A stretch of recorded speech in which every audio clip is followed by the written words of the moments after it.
rise and join us in the Pledge of Allegiance? I pledge allegiance to the flag of the United States of America and to the republic for which it stands, one nation, under God, indivisible, with liberty and justice for all. Thank you and welcome to the Attleboro School Committee meeting of Monday, May 22nd, 2023. This is your notice and reminder that this meeting is being electronically recorded. Tonight is one of the more special meetings and events we have every year for the school committee, and that's our senior spotlight event where we celebrate certain students from the graduating class. And not only that, but they get to come up and speak about some of the educators that they've had during their time at Attleboro Public Schools who've had a significant impact on their education and growth. So it's I know it's an event I look forward to, and many of the committee members do as well. So I look forward to it, and I'm happy to see such a good turnout tonight. And to get the festivities started, I will turn it over to Principal Campbell. Thank you very much, Chairman Withers. It is an honor for me tonight to be up here, not only for all the students that I'm lucky enough to work with every day, but also the teachers that I'm lucky enough to work with now, as well as so many teachers that I've been able to work with in the past. So for me, it really is a special night to see how many people gathered. So we are going to get started, and what I'm going to do is talk a little bit about everybody as a whole, and then we're really going to be doing some individual attention. When I call your name, the student will come up. I'm going to be talking about you, but I'm also going to invite the teachers that are going to be honored by that student to join the student, because in the student's real lens of this is that they got here from the help of many teachers. So when your student is called, I'm also going to call teachers' names if you could join us on the stage as well. So here we go. We are proud that our seniors have incredible plans for their post-secondary pursuits, which does include college, the military, and many areas of work. Our college-bound seniors sent a total of 1,564 applications to college and universities, and were accepted to an exceptional array of colleges, including Ivy League, the U.S. Military Academy, and colleges from around the country. In addition to the $250,000 awarded on scholarship night last week, our students were also awarded $23,621,250 in renewable merit scholarship from the institutions in which they were accepted. The journey ahead of our Attleboro students are vast and varied. What is common is the individualized support and dedication they received during their Attleboro High School public school years. So, Delmi Choi, if you could come up. It's pretty exciting that Delmi will be starting the group. And as she would like to mention, her kindergarten teacher is only called Miss B. But if Anne-Marie Bresnahan is here, if you could come up. Right? Oh, no, that's Molly's. Sorry. Nope. Sorry. We have Mrs. Medeiros. All right, was she able to come? Because we gave a last-minute call today. Do you see her? Okay. She might be coming in a minute late. But also we have Jessica Patrone and Jennifer Espinal, if you could join us too. All right. Delmi was the one who said, I'll go first, even though she's second in line. So Molly's giving her a shout out. Delmi, come on over. Delmi is a mature young woman who plans to pursue a career in medicine. She aspires to become a neurosurgeon. She is also intrigued by the idea of operating because she can get an in-depth look at the body in order to fix it. Learning and seeing how the brain works is something she's interested in. She is a medical assisting student who has been inducted to both the Math Honor Society and National Honor Society. This year, she has gotten more involved in school activities that include the Black Student Alliance and Girl Up. Delmi played volleyball for 2 years for the high school and was voted Best Defense Player as a freshman and is currently working part-time. She was inducted into the National Tech Honor Society and the Art Society as well. She will continue her education at UMass Boston, pursuing a biology major on a pre-med track. All right. So even though Ms. Medeiros isn't here, I think it's really important that you talk a little bit about your time with her. All right, tell me. Hello, good evening. I would first like to thank my kindergarten teacher, Ms. Medeiros. While I was scared of entering a new classroom with a bunch of strangers who spoke a different language, you really went above and beyond to help me learn and adapt to a new life. Thank you for the safe space you created in introducing me to the strangers who have now become one of my bestest friends. Your class was and will always be a highlight of my education life. Thank you for all that you did. Next, I would like to thank Ms. Patron. Ms. Patron, thank you for believing in me. You pushed me to always work harder. You knew my weaknesses and you took that and you helped me convert them into some of my best strengths now. You really impacted my life gratefully. Your love for monkeys will always be engraved in me. Thank you for your generosity and the love that you offered. My last teacher is my teacher I've had for the last 3 years now, and that's Ms. Espinal, my medical assisting teacher. Ms. Espinal, from the moment I walked into your classroom, I knew that the next few years would be awry. Your passion and dedication to the medical field helped me and my peers create a fundamental foundation of what we wanted to become. You watched us throughout our high school years and now get to see us go and become future healthcare workers. You really went out of your way for creating a safe space and building a true connection to each one of your students. I will forever miss your class and the kindness that you had given me every single day. Thank you.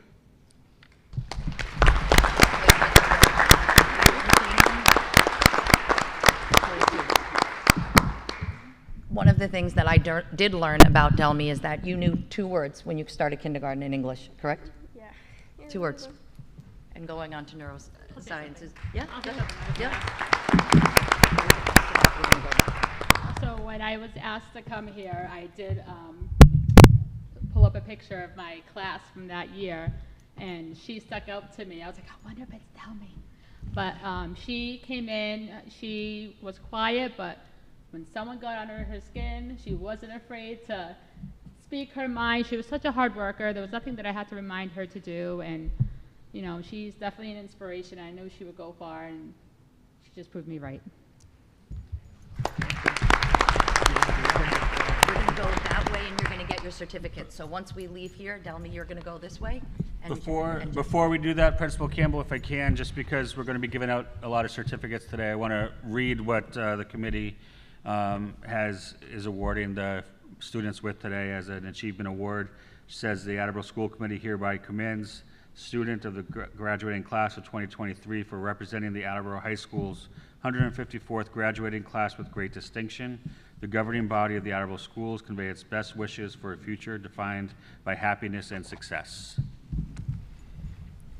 Thank you. You get certificates too. All right. Now I get to Molly. Molly, if you could join us. And this is Miss B. Is Miss B. Bresnahan our kindergarten teacher here? It was a maybe. Okay. Here we go. Doreen Baracco, she here. Yeah, great. Mr. P. and Miss Keene, if you could join us. Molly, you move this way. All right, there are going to be your notes. So, yep, either way is good to go. But I'm going to talk about you first. Okay. Come on down. There we go. You got everybody? Okay. Molly is a top academic student who has challenged herself consistently over the past 4 years. She has been heavily involved in many activities that align with her goals and interests. While at Attleboro High School, Molly has been a member of Best Buddies, National Honor Society, Math National Honor Society, and Technical Honor Society. Molly is a member of the CTE program, Early Education and Childcare. Outside of Attleboro High School, Molly does extensive volunteer work for Girl Scouts, where she has made it to the top level of ambassador. Additionally, she works part-time at Abacus and has been a leadership intern at Camp Innovation. Molly is dedicated to pursuing a career in American Sign Language and completed an independent study for ASL 3 this year. She's also tutoring other ASL students. Molly will be pursuing her passion of American Sign Language interpretation at Rochester Institute of Technology. Way to go, Molly.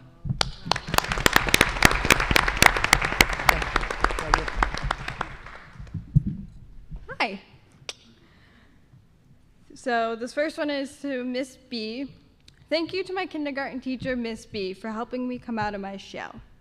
You show me that the world is not as scary of a place as I once thought. I still sing the songs used to help me learn the days of the week, months of the year, colors and vowels to my kids at Abacus to help them learn. I never wanted to leave kindergarten while I was in your classroom. Thank you to Mrs. Glenn, who is my second grade teacher, for teaching me how to never give up and keep trying until it is done. You pushed me to my greatest potential and always helped me out when I needed it. Me and my dad still talk about the Jeopardy games you used to play with us, especially the one he hosted. I love how you were so kind and caring to every single one of your students that passed through your classroom. Next is to Ms. Baracco. Thank you for making learning so much fun, interesting, and engaging. You made the atmosphere around you feel so warm and welcoming. I absolutely loved being your travel buddy when we went to Europe and all the knowledge you shared with me along the way. You turned a subject I hated into one that I never wanted to stop learning about. Next is to my principal of middle school, Dr. Fred Souza. Thank you for showing me that if you're willing to take feedback and change with it, that it will open many opportunities for you. You showed me how much you cared about your students. We felt heard and seen, that we do have a voice and can make a difference. Your dedication to your community made us feel like we belonged. Next is to my 9th grade freshman English teacher, Mrs. Keene. Thank you to Ms. Keene for showing me how dedication and passion can take you a long way. You made my transition into high school the best experience I could have ever had. You made your room feel like a safe space and that I could talk to you about anything. Last is my ASL teacher, Mr. P, who I've had for the past 4 years. Thank you to Mr. P for being one of my biggest supporters throughout my high school journey. You pushed me to be the best person I could be and gave me guidance when I needed it the most. Your humor and wit is what made me want to come to school and got me through my toughest days. You helped me get to where I am today, and I couldn't be more grateful for it.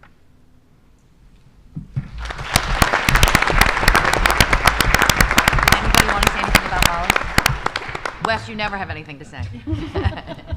I can only say nice things because she takes care of my daughter after school. So, no, Molly has this really cool thing about her where she makes you feel cool, like makes you feel like she's really interested in you, and so like it's really easy to be her teacher because like she's really passionate and loves learning, and like every day I would look forward to be like, even if it was a bad class, I just look at Molly and Molly would be like, yeah, and I'm like, all right, I'm doing a good thing up here. No, Molly, whatever she's gonna do is gonna do amazing things. ASL interpretation, she's gonna rock that, and I'm really excited to see her in the future.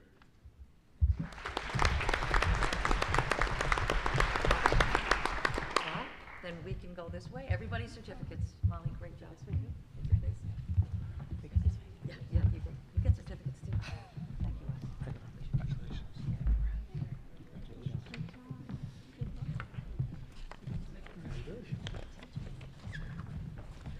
The next student we'll be honoring is Vance Crawford.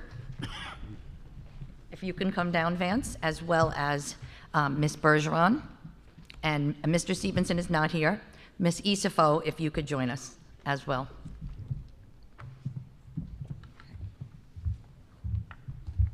Mr. Stevenson is in Maine, and I'm going to send him the link, but he is a retired teacher from middle school. All right. You ready? Yeah. Okay. Vance, it's hard to describe a student like Vance. It does not feel like words are enough to adequately articulate just how incredible he is. Not only did Vance founded the Math Honor Society here at Attleboro High School, he also founded and is president of the Debate Club and is an active member of the Be Heard Steering Committee.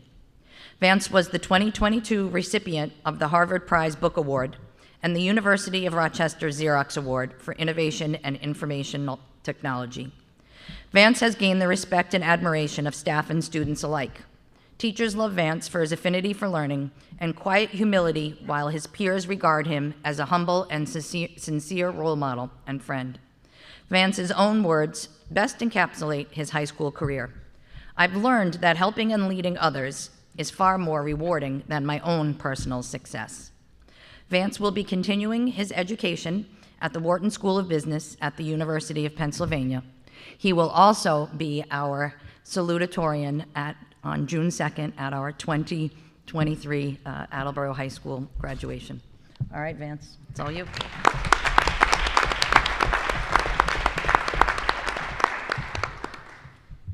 You can bring that up. Bring it up as much. Okay. Yeah. So first, Mrs. Bergeron, thank you for being one of the nicest teachers I've ever known and making 7th grade such a fun time. You made English an enjoyable experience while still being helpful. I still miss doing projects in your class. Mr. Stevenson, I know you're not here, but thank you for being the funniest teacher I've ever had. Your wild and unpredictable actions always kept me on my feet in class and kept me engaged. I wish more teachers were as lively as you. Ms. Isafo, thank you for teaching me mathematics starting all the way back in the 8th grade. You helped give me the high school experience early and ultimately prepared me for where I am now.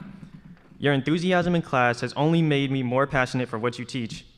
You are the teacher I've had the most classes with, and no matter what, you've always done your hardest to keep your classes on pace and focused. Thank you. And Josh, from the banking internship, I know he's not here, but thank you for being one of the easiest people to talk to and mentoring me at the bank. I still miss sitting in the old bank, conversating for hours upon hours about whatever came to mind. I learned a lot in just a short time I spent with you, and you led me down my path as a bank teller outside of school.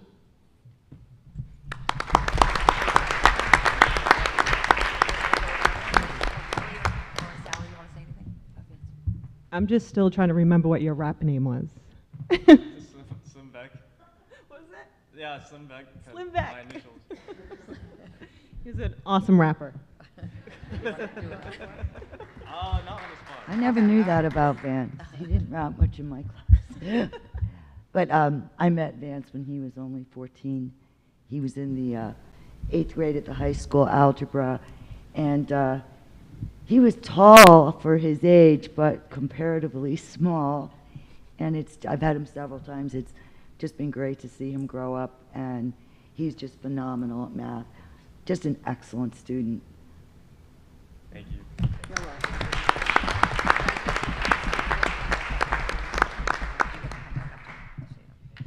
Yeah?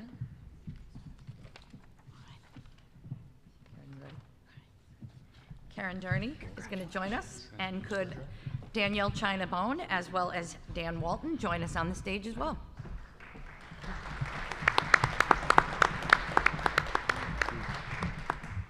You have your page. Okay, perfect.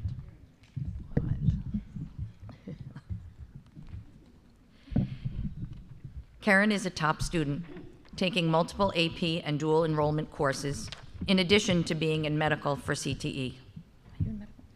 Yeah.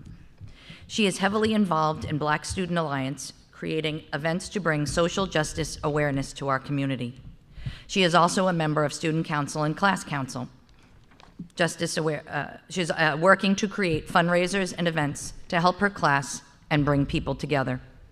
Karen's hard work allowed her to join National Honor Society, National Technical Honor Society, and Math National Honor Society. In addition to all of her accomplishments at Attleboro High School, Karen completed an internship at the State House this year.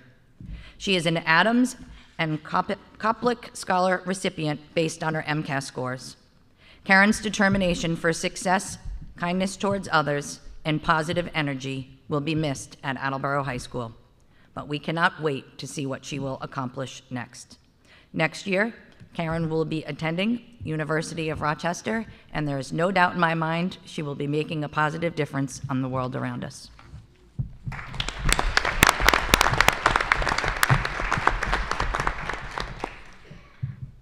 Hello, hold on. Can you guys hear me? Okay, so first I want to thank Mr. Walton for showing me genuine kindness since freshman year and always providing me with motivation along with words of encouragement. In a new environment, you became a friendly face and you gave me guidance and advice through so many hard times. There were many days where I struggled, but even in a class filled with kids, you always made sure that I was okay mentally, emotionally, and physically. And even though this year I don't have you as a teacher, you still welcome me into your class whenever I need advice, I'm in distress, so I just need someone to just listen to me. All of these helped me survive my high school years, so once again, thank you. And then to Ms. B, I want to thank you for inspiring me and continuing to push me out of my comfort zone. You challenge me because you see more in me than I do. I've grown in so many areas and have gained confidence in myself and my abilities because of you. Your patience, the way you listen and care for your students touches each and every single one of us. So thank you for being more than a teacher and for the ways you've changed me since meeting you. And along with that, I want to thank BSA, the Black Student Alliance, because it had more than a positive impact on my career here. It's provided me with a safe place, a way to bring change, and a way to develop my own social skills. Having a leadership role such as president pushes my decision-making skills, my creativity, and my patience at times. I've learned how to be understanding, more attentive, communicate better, and how to come up with decisions when necessary. It's also fed my eagerness to bring change around the school, whether big or small. These skills are the ones that I use while in classes and while I'm outside of this building. So thank you, Ms. B, for being there by my side throughout this amazing journey.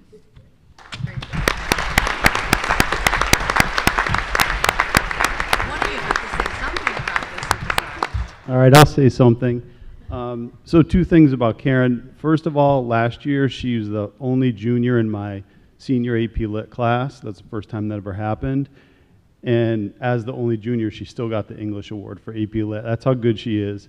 But mostly next week when the seniors are gone, it'll be sad because she comes down every day and usually makes fun of me for something, mocks me for something. But once in a while comments and compliments me on my style, so I take that. So it's going to be a little bit quieter next week and a little bit sadder too because we'll miss her.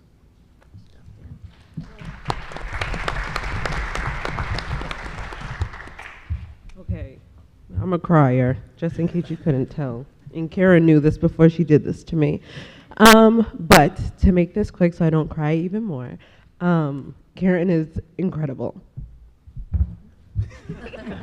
Why did you do this? Okay. She is incredible. I have the honor of having her in my African American experience class right now, and she is also my BSA president, and she has grown immensely over the last year that I've known her. She has changed me as much as I've changed her, and I have to say thank you to Karen for helping me grow as an educator.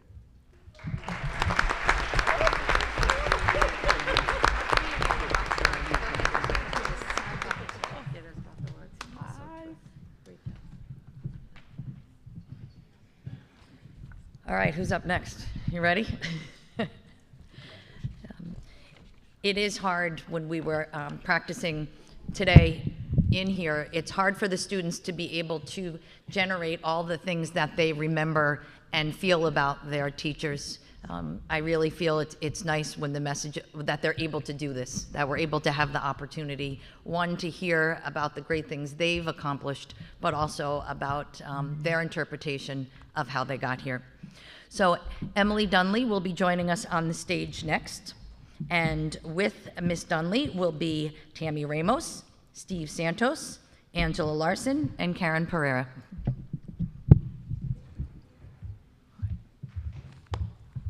All right, I'm gonna go first. I'm gonna go, okay? And yours is right here. Emily is an outstanding student who is incredibly involved in athletics, clubs, employment, and community service. Emily strives to help others and is always willing to drop everything for someone in need. It is her goal to become a doctor in genetics so she can continue this passion. Emily has excelled at Attleboro High School and upon graduation will earn the honors diploma. Emily has played soccer for all 4 years and was captain in her junior and senior years. She also participated in winter track and was named senior captain. Emily's leadership skills are evident in her many commitments. She has served on class council throughout her high school and was president in grades 11 and 12. She is also the Attleboro chapter recipient of the Daughters of American Revolution Award. Emily has left her mark on Attleboro High School and will continue excelling in college. Emily will be playing soccer and majoring in pre-med biology at Eastern Connecticut State University. I would also like to mention that Emily Dunley will be our valedictorian this year at our graduation on June 2nd.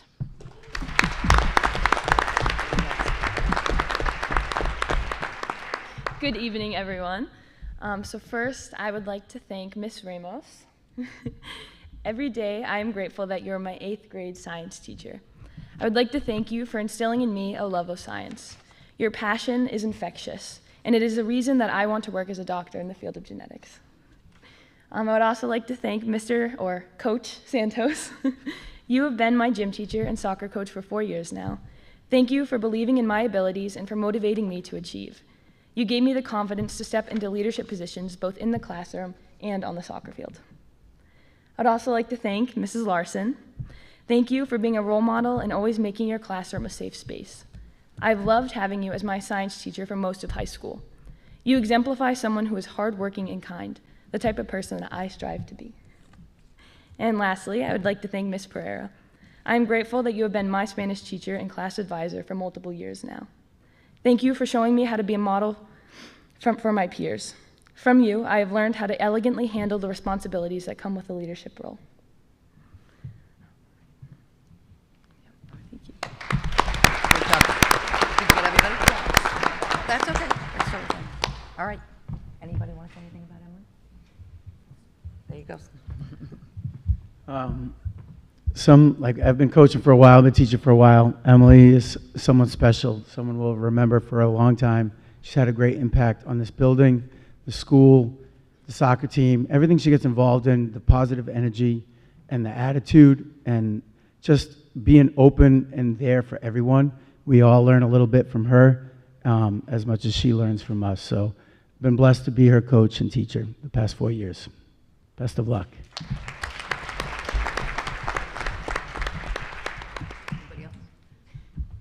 Thank you for being the leader that you are, and you've made my 4 years as your class advisor amazing, and I'm going to miss you. You can't wipe your eyes on the tag.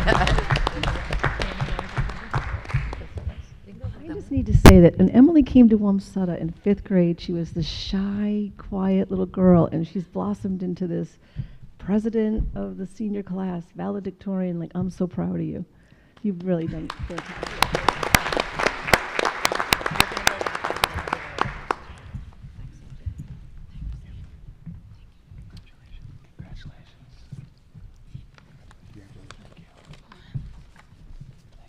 Max, you feeling it? Come on down, Max. Max Fairweather will be joined on the stage by Miss Amy Parker Fitzgerald and by Miss Bergeron and by Carrie McGinnis, who has joined us today. You good? Yep. How was Cobble? How was Cobble? That was great. Good. Okay. All right, yours are here. Yep. Okay, and you know, so you want to say to Mrs. Devine's Yeah. family. Okay, when you do that. Yeah. Okay.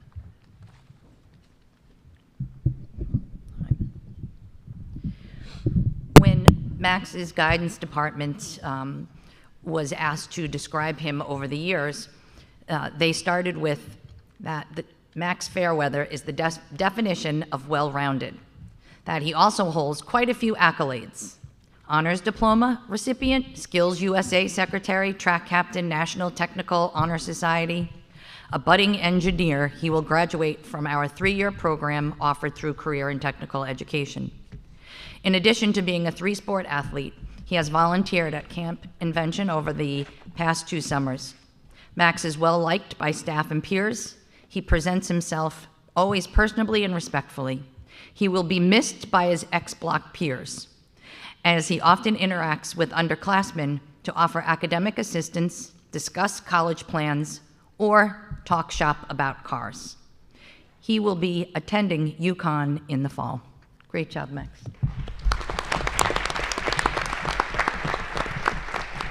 So I'd first like to thank Mrs. Devine and her family. You want to say this is for to Mrs. Devine's family. And this is to Mrs. Devine's family. Mrs. Devine went above and beyond to make sure that every student was very comfortable in her class. We were all kindergartners. We were very new to the school, so she made it very comfortable for us. And she also made sure to make connections outside of the class. In kindergarten, I had a birthday party with my whole kindergarten class, and she made sure she was there. And my parents and I still look back on that, and it's just very special to us. It's a very special memory. Next, I'd like to thank Mrs. Parker Fitzgerald. She recognized my character and just made sure I was very emotionally sound.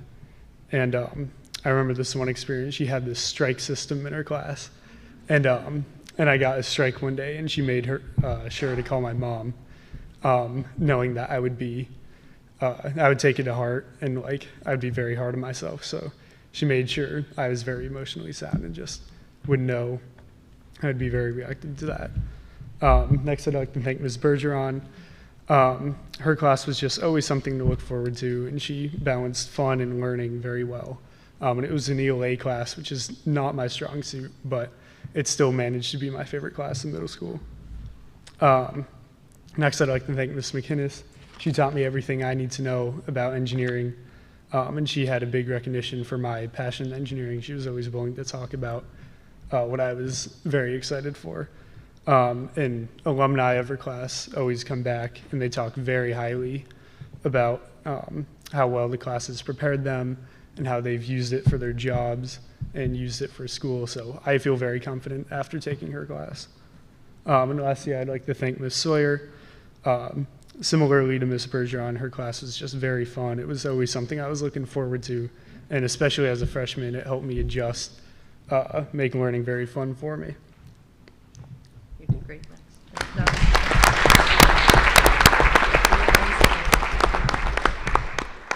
Anybody can say anything about Max? Yeah, so when I had Max in 7th grade, he was super shy, but I did get to see him grow a lot during that year, and I think he's better at ELA than he thought he was, but it's good to see that he is still just as kind and humble as he was back then, so nice job.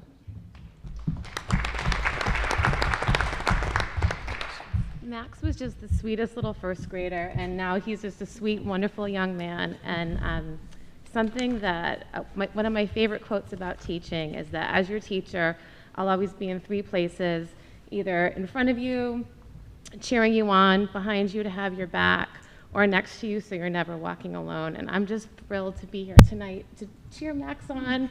And I can't wait to watch him as he goes on to UConn and all these wonderful things in his life. So congratulations. I just want to, tack on to what they're saying, because he's not only an amazing student, but he's an amazing individual. I've seen him as a student. I've seen him as a teacher at Camp Invention with my youngest son, and just being able to help other students in the engineering class, troubleshooting on his own.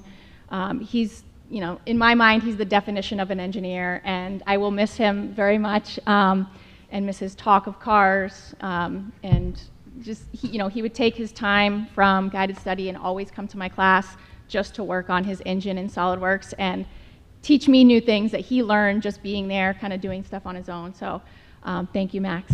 I will miss you, and best of luck at UConn.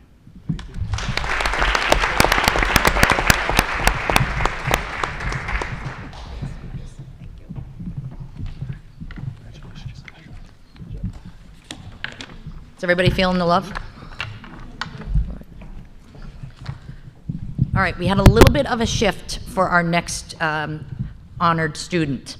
Cooper Johnson is at a baseball game. He thought that he would be able to do both, but he cannot. But it was really important to him that we read these tributes to the educators that impacted his life. So could Miss Meredith Silva come up, Miss Sarah Faulkner, and Miss Laura DeSimone? Could you join me on the stage? I'm going to talk a little bit about Cooper, and then it's important for him to be able to have these words to these individuals.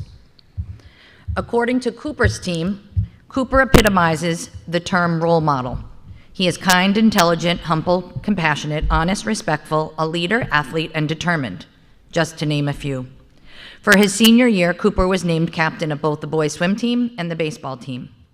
Cooper was also Attleboro's 2022 recipient of the United States Army Reserve Scholar Athlete Award in recognition of his excellence in academics as well as athletics. He represented Attleboro at the Massachusetts Boys State Conference, is also the senior class vice president. He is also a member of the Attleboro Youth Commission. You may recognize Cooper from innumerable sporting events where he led our Pound, also known as the student section. Or you may have seen him out running miles before school to prepare for the candidate fitness assessment in hopes of achieving his lifelong dream of attending a military academy. Cooper has made all of us incredibly proud and will continue to do so as he will be attending the United States Military Academy at West Point, where he will be studying mechanical engineering.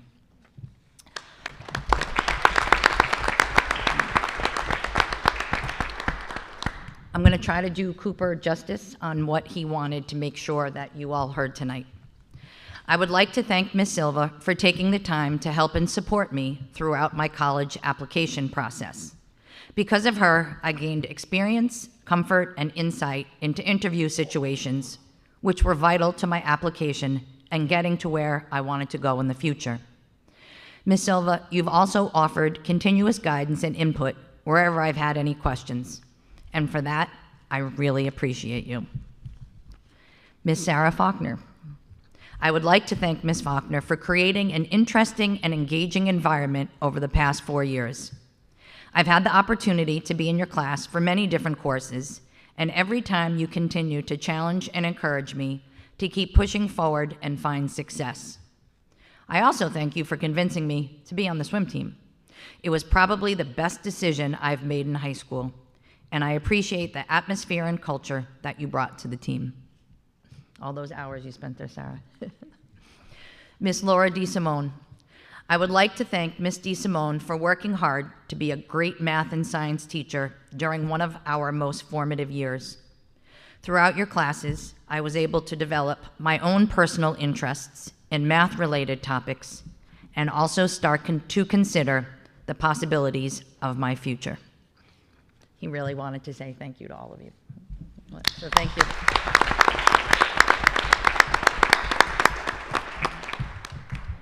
Coop, this one's for you. Coop.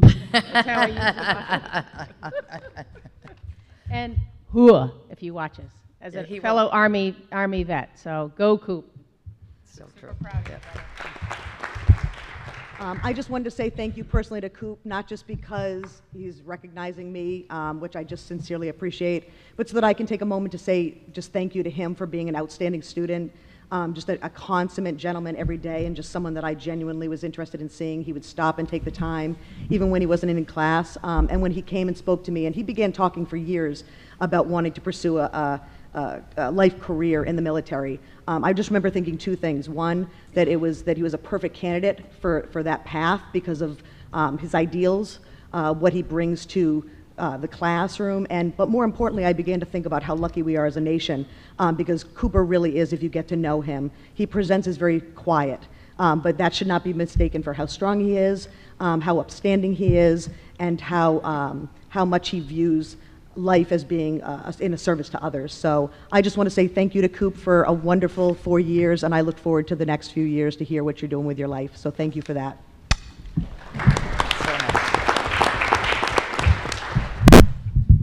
Cooper's probably one of the most humble people I know, and it wasn't mentioned, and as the swim coach I have to say it, Cooper also holds a school record in a relay, which is pretty cool, so go Coop.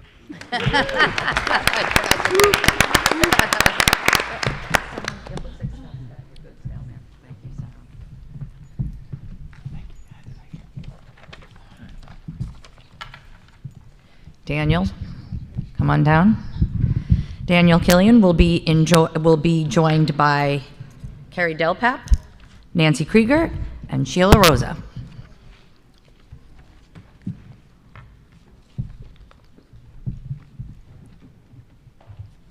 Looking sharp, looking sharp. I've got your stuff. Do you have something different? Okay, it's here if you want it. Okay.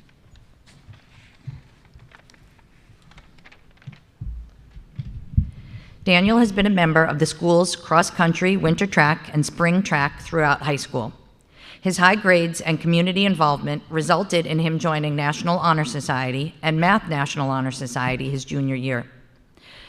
He's Koplik and Adams recipient for his high grades and MCAS scores and has participated in the multiple volunteer opportunities, including working in Attleboro's soup kitchens and food pantry.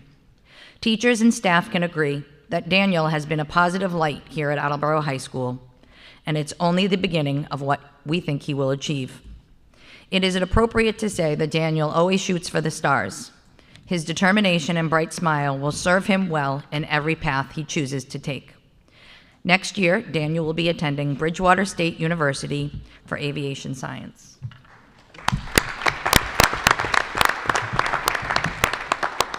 Thank you. Firstly, I'd like to thank Ms. Delpap, my fourth grade teacher.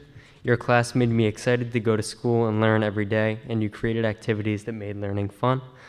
And I still remember a Dude Day where our class dressed up as cowboys, ate nachos, and did the Cotton Eye Joe. I will always remember you for being a fun teacher and an amazing person. I'd also like to thank Ms. Krieger, who I had freshman year, and your class was always engaging, and the comfortable environment of your classroom helped me get adjusted to high school. I learned so much during that class and grew friendships that I still have to this day.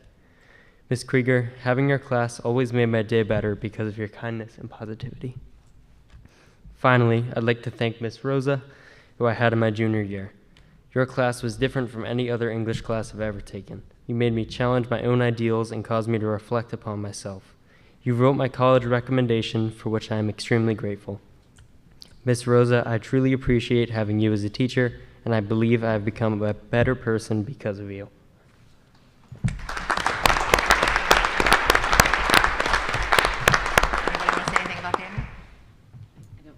Speaking, but I will for you, Daniel. Daniel was a wonderful student, so easy to teach. He came to school excited every day, and I remember thinking, I hope my own son grows up to be that well-rounded, because he really was a friend to everyone in that room. So congratulations at Bridgewater. Alma mater.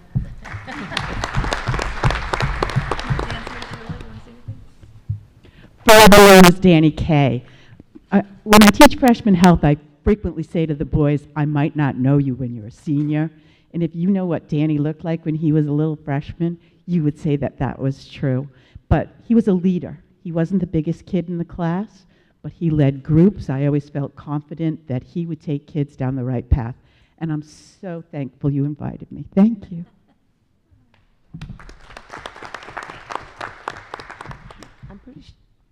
Hello. I'm pretty sure you didn't like English when we met. Okay, I'm delighted. I'm thrilled. I'm proud of you. I really, really am excited to know that you like English now.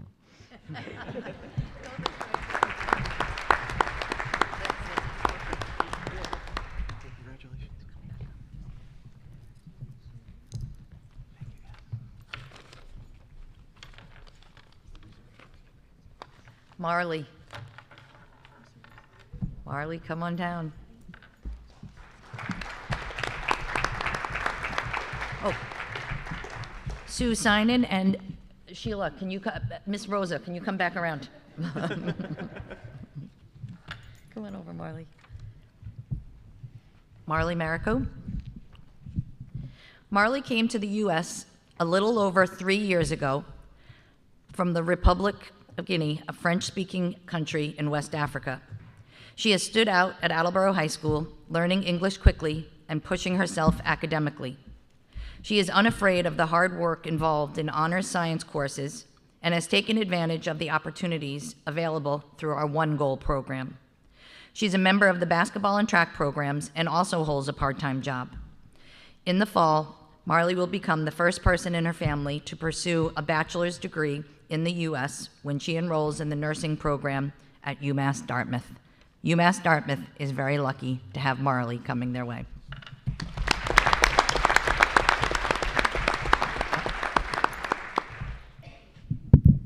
Hi. First, I would like to thank Ms. Sinan for supporting me throughout my entire journey. since I came to the US 3 years ago. You have been a big supporter for me and my family, and no words can describe how much you have done for us. Thank you. Next, I would like to thank Miss Rosa for inspiring me to become a better person every day.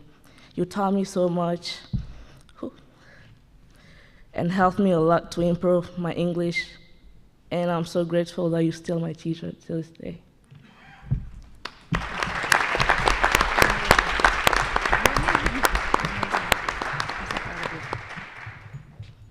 Okay, question number one, where were you in class today? So Marley plays basketball, and one of the things that is great about Marley is that she found basketball to be really, really difficult in America. And she said, Miss Rosa, my coach in Guinea taught me nothing.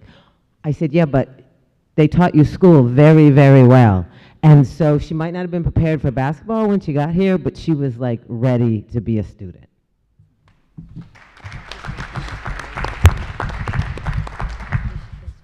Marley started at Attleboro High School about a week before the pandemic closed our building, and we were very worried what would happen with her English progression when she's at home, and she astounded us with the gains that she made so quickly without a teacher in front of her every day.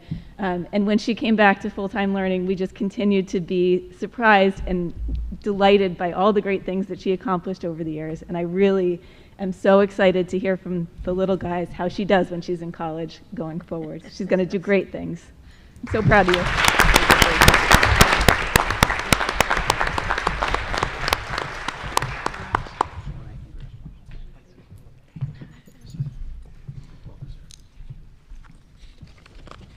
When you think of all of the journeys of just 16 of our students, and that we have 1,857, I think, right now, and all the different journeys that we're able to get our students, it's pretty exciting to think of our Attleboro Public School District. Zach Medeiros, could you join me on the stage? And with Zach, could Sally Isafo come up? And also, could Miss Katie McCarthy? She wanted to talk about it. Okay. All right. I go first. Yeah. All right. Zach is a talented and motivated young man. His ability to set and achieve goals is impressive, to say the least. He is a well-known and respected member of our Attleboro High School community. Zach is a Student Advisory Council delegate, 4-year member of the band program, not just marching band, but also jazz band, percussion ensemble, and this year has initiated the wind ensemble. Along with National Honor Society, he is also in the National Music, World Language, and Math Honor Society. Zach took on an important role on Monday nights, representing Student Voice as part of the school committee team for the 2022-2023 school year. What I learned about Zach during that time is his thoughtful way about including everybody and making sure that all voices and visions are heard. So I feel that I was the lucky one to be able to get to know Zach better this year and being a part of his team.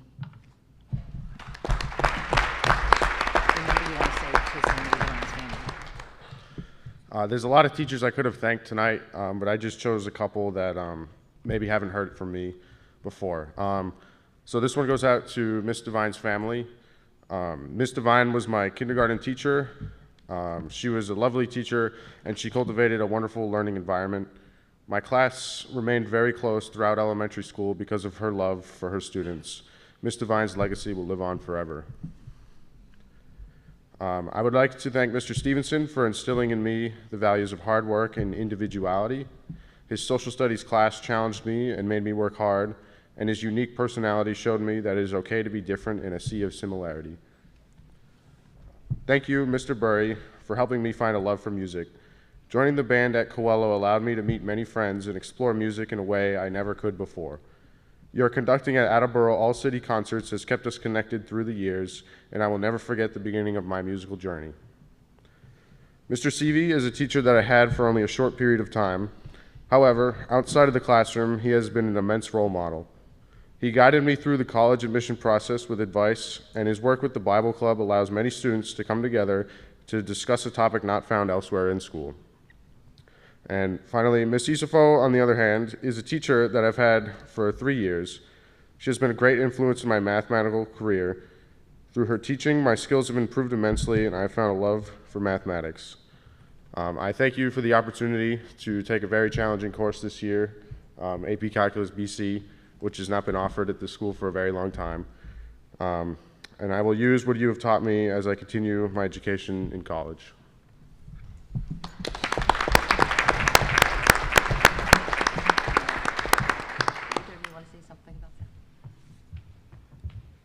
Thank you so much, Zach. Just remember, limits put you in la hospital.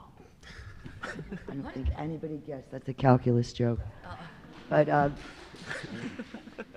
we got to clap. Yeah. All right. Zach's been a wonderful student. I've had many classes with you, and you've spoken quite a bit to me about your career endeavors, and you definitely take mathematics very serious. I feel like you really love it the way I do, and you're intrigued with it. And I'm going to miss you a lot, very much.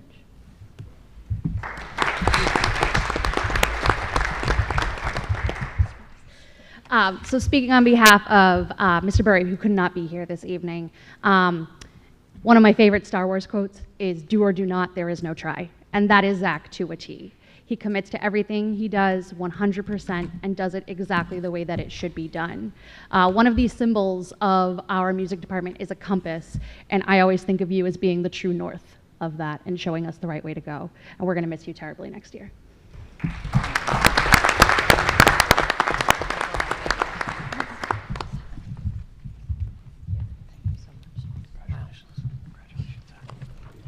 Joe.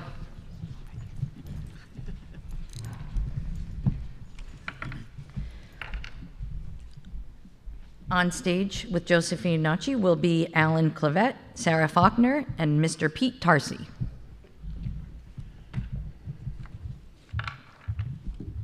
How you doing? Jo is an excellent student and a kind young woman. She tends to fly under the radar because of her quiet and even-keeled personality. Throughout high school, she has demonstrated the ability to deftly manage and challenge anything that comes her way. She has been an engaged member of our Attleboro High School community during her years here. She is very involved in mixed chorus and the drama program. She serves as a senior representative in chorus and stage manager of our drama program. She has been a Girl Scout since she was young and now serves as an ambassador. Jo will be studying computer science next year at the University of Vermont. Congratulations, Jo.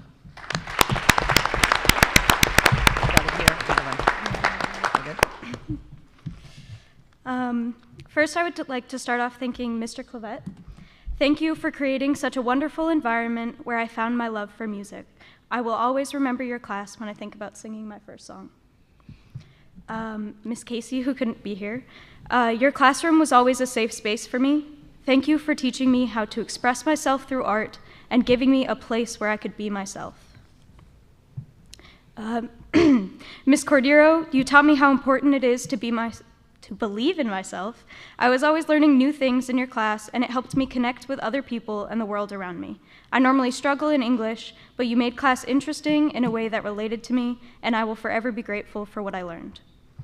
Miss Faulkner, your class was always the highlight of my day. Whether it was dropping off my homework while I was quarantined or writing me a recommendation letter, you were always there for whatever I needed. You made computer science fun and easy to understand. Thank you for everything you do.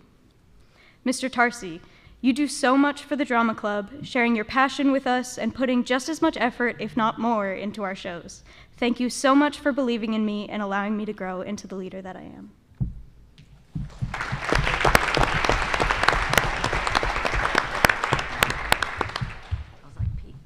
Jo.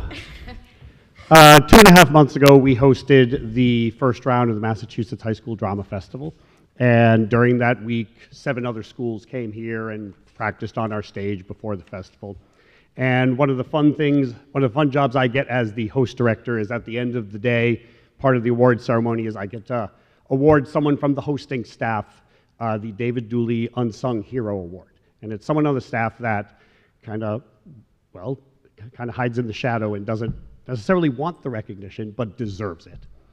And Joe was one of the co-recipients of that because during the week, Joe ran the deck for all the visiting schools.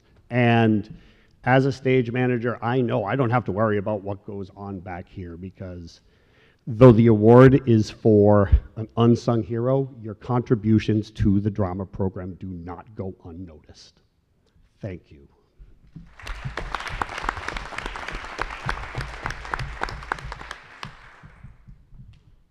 All right, we're going to do certificates this way. Thanks. Thank you. That's on me.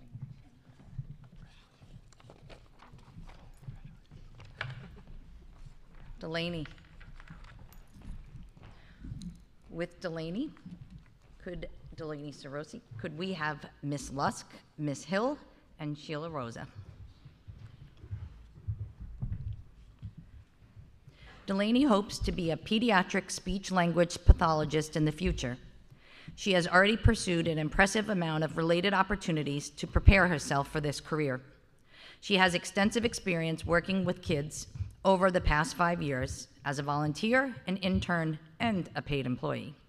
She interns 4 days a week at Hill Roberts Elementary School through the Early Education and Child Care CTE program. She works as a group leader at the Y after-school program. Before this, she volunteered at the Y and also worked at another after-school and summer child care program. Delaney truly loves working with children, helping them learn to communicate, which she sees as one of life's most essential skills that can sometimes be overlooked.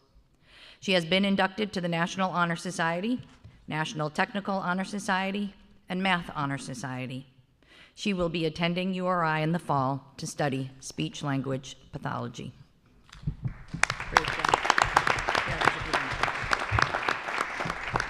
So first, I'd like to thank Ms. Lusk.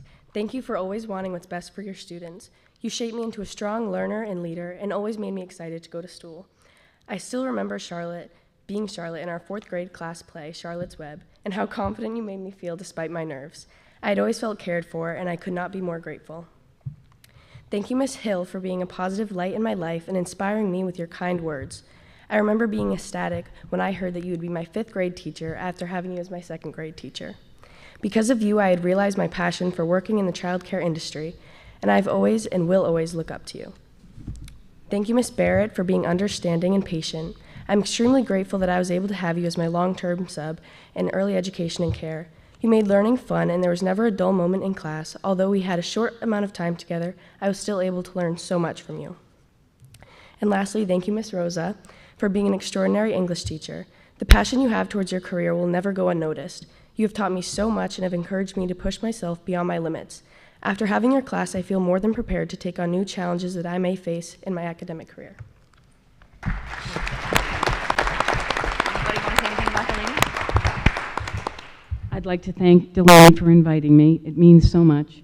And she was great with children as a 4th grader. She was happy, kind, thoughtful, all of those wonderful things, and people and children just felt so comfortable with her. Good choice of career.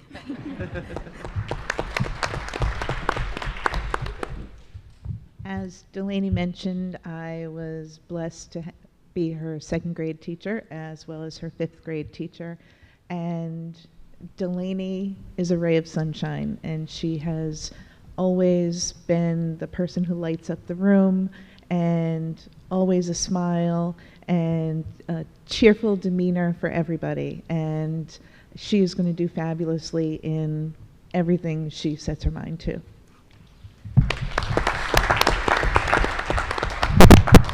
Last year, when Delaney was a junior, I had one of my best experiences as a teacher. She was really, really into Wordle, and we would talk a lot about Wordle. A couple times we did Wordle as a class, but she asked me a question I never, ever, ever thought a high school student would ask me, and I got the opportunity to say, diphthong.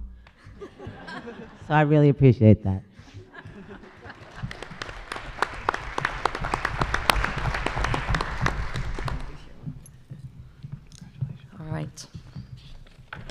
Nick Smith. On the stage with Nick Smith, could Carrie Fernandez and Katie McCarthy and Sarah Faulkner join us?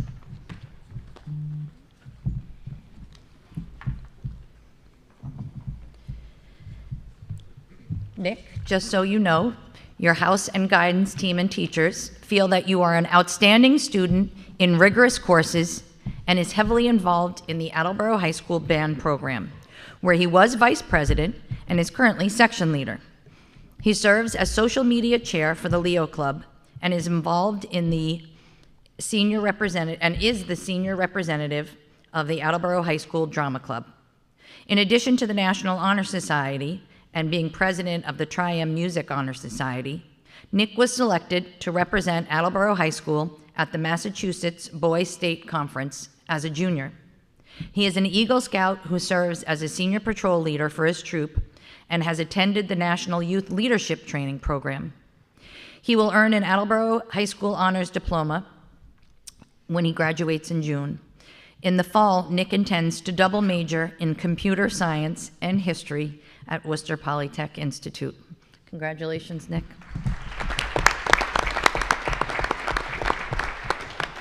Hello, everyone. Before I begin, I'd just like to say there are a lot of teachers that I've had throughout the last few years, and there's a lot I would have liked to recognize, but I only had a few, and these were some of the ones that stood out the most to me. So thank you. So when I started out at Hill Roberts, Mrs. Fernandez was one of the first teachers who really impacted who I am today. I'd like to thank you for helping me progress past the learning developments that impacted me early in my life. I had a speech impediment growing up with an IEP throughout elementary school, and she helped me figure out what I needed to do and get the help I needed. You inspired me to try hard in school, and your dedication to teaching us, even in our young age, has led me to who I am today. Your help has stretched beyond the walls of Hill Roberts, and I cannot express how much you mean to me. Truly, thank you. At Coelho, Mr. Burry inspired me to do many things. In short, he has done so much for me. His faith in my musical ability is what led me to become a dedicated musician today. His hard work and dedication to crafting the Coelho music program is what led me to pick up the trumpet. Even beyond the notes on the page, his class and the people who he brought together made me feel like I had a second home. I am incredibly thankful for the opportunity I got last year to help new performers with him. I don't know who I would be without him in my life. Mr. Burry, thank you from the bottom of my heart. Ms. Faulkner has been a great inspiration for the last 2 years. You have helped me understand topics in algebra that I would not have understood, but more importantly, you helped fuel my love for computer science. Your duck posters on the wall have helped me figure out how to process through difficult concepts. You have faithfully dedicated many hours to making class fun and educational. You encouraged me to continue my path in computer science at WPI. For all the help you have given me, thank you. And last, but certainly not least, I would like to thank Mrs. McCarthy, who has been my band director for the past 5 years. She has seen me at my highs, my lows, and everything in between. You have dedicated countless hours to bringing the music program to heights I have not seen before. You kept me going through the years. I don't know where I would be without you. From all the fun jokes, the tears shed, the musical moments, and sudden changes in plans, you have been one of the constants in my life the past half a decade, and I would not be the person I am today without your guidance. For all of us in the music department, I would like to thank you for everything you have done.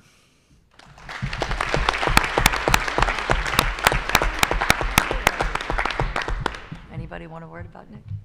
When Nick was in my classroom, he definitely was a leader and a role model to all the other students. And as you can see, it's traveling through with him his career. And I know that when he leaves these doors, it will continue to show outside in the world.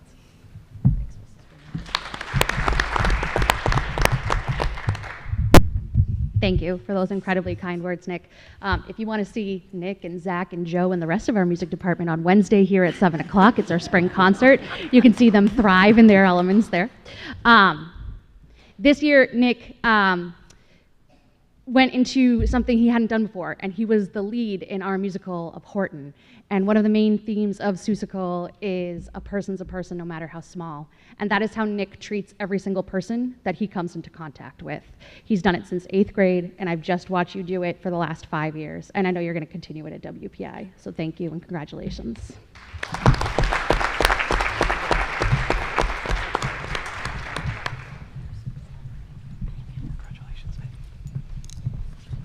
All right, Ian Thornhill. Ian Thornhill, come on down. On the stage, actually, Mrs. Fernandez, if you can do a loop back around. Rachel Santos, Marissa Olivo, if you could come up, and Lisa Christofouli, could you come up?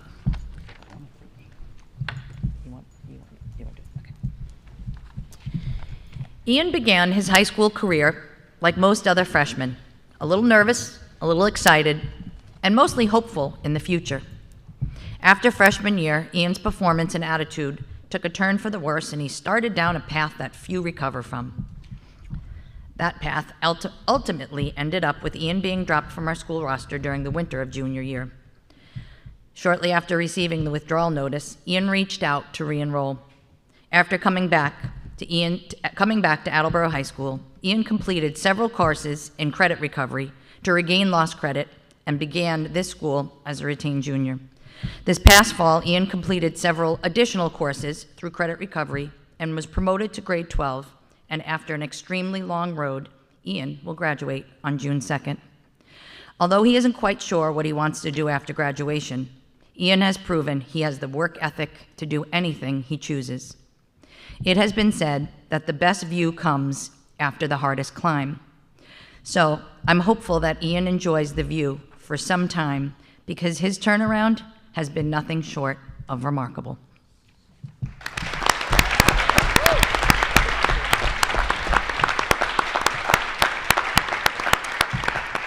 Ian has asked that I have the privilege of reading his words to his admired and teachers that he wanted to recognize. Ian wanted to say that Mrs. Fernandez, he really likes you laying a solid foundation for him back in kindergarten. You made a difference. Thank you, Mrs. Fernandez. Dr. Olivo, Ian really wants to thank you for pushing him to always show his best work and showing him the best tools in research, the best tools to reach. She's helped with many things that I will actually use that will prepare me for life after high school. Thank you, Dr. Olivo. Ms. Santos, I really want to thank you for being so supportive during my senior year. It wasn't an easy year. Thank you for your support. Ms. Faulkner, I appreciate everything you have done for me and for the people around me. Ms. Christofouli, I really like to thank you for the good memories and talks that you helped me become a better person. I'd also like to thank the House 4 staff for always being there to help me, and to all my prior teachers. And this was written by Ian Thornhill.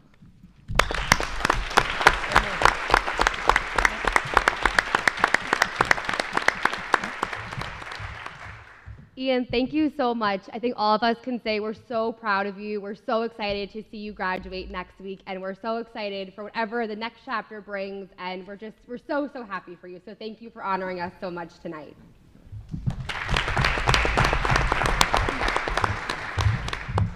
I think it's also important, it wasn't noted in there, how hard this year had to have been for you as well. Personally, with a struggle with friends that you have lost. So I know that could not have been easy, and I just think you are a remarkable person that shows your true strength by being here right now. So thank you for honoring us, and we honor you for your strength. So.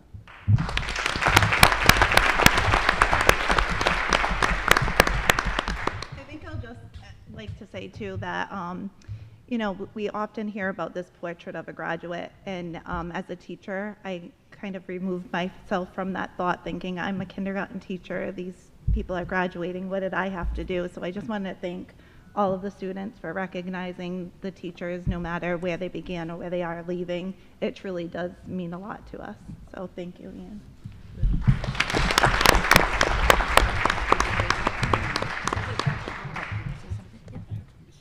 Well, okay. Yeah. It's a microphone. It's really calling me. Speaking of Portrait of a Graduate, Ian just wrote an essay similar to what he just shared, but a bit more personal about how all of you have really helped him along the way. And I hope I'm not like letting the cat out of the bag here, but it was really moving to read for me and getting to know Ian over the past 6 months or so. I'm so honored to be seen by you. I see you too.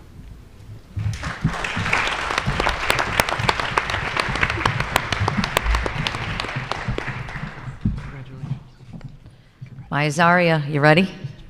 You feeling it? Come on down. With Maya Zaria on stage, Dr. Olivo, if you could do a loop back around. Sheila Rosa, come on down. And Robin Bianchetto, could you join us? Maya Zaria is a highly motivated and talented student with a determination to always learn and seek out new opportunities. She was selected as the 2023 recipient of the Voice of Democracy Award and scholarship from Attleboro's Veterans of Foreign Wars chapter. She received the 2023 National Award from NSDC for Academic Growth and Student Leadership for the Superintendent. She attended the American Legion Auxiliaries Girls State in 2022, a week-long program focused on government and leadership work where she gave a speech as the elected town assessor and lieutenant governor. She has also been state representative for 3 years with Be Strong, a nationwide organization for suicide prevention, and focuses on providing peer connection and other support to students struggling with mental health. She is also involved in the New England Dance Academy and has 3 performances in June. Maya Zaria is a natural-born leader and is passionate about helping others. She will attend Massachusetts Maritime Academy, where she will pursue a career in emergency management and work in Homeland Security as a boss.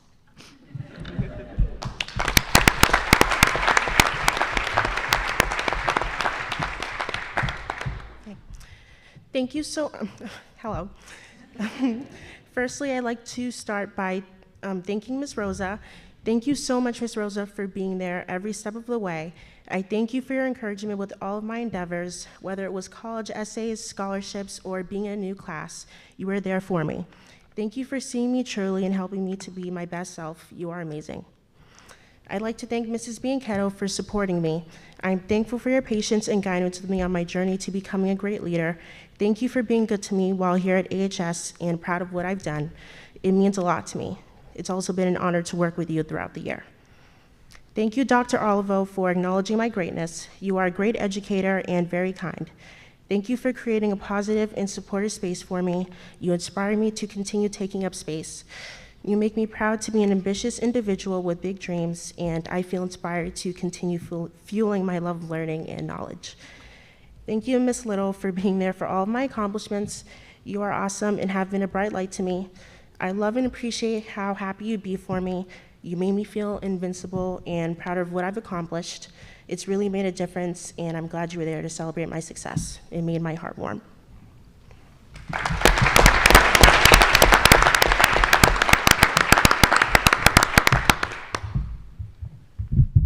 So Maya Zaria was in my 9th grade English class in 2020, and I'm really, really proud to say that she made it to the very end of the school year on the Google Meets. There was like 5 kids by the end, but Maya Zaria was always there. I also was gonna say that I wish that she would be a little more confident and that she would stop crediting other people and believe in herself, but today I see that she does that, and I'm very, very proud of you, Maya Zaria.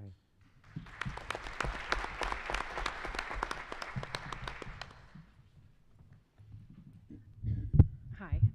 I just wanted to thank you for putting so much thought into who you wanted to invite up here. It means a lot. The stuff that I get to do all day isn't always as joyous as this occasion, but you remind me why I do this and why I come here every day, and we're so, so proud of you. Thank you.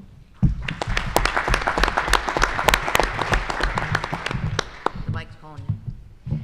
Maya Zaria, one of the first students I met at Attleboro High School.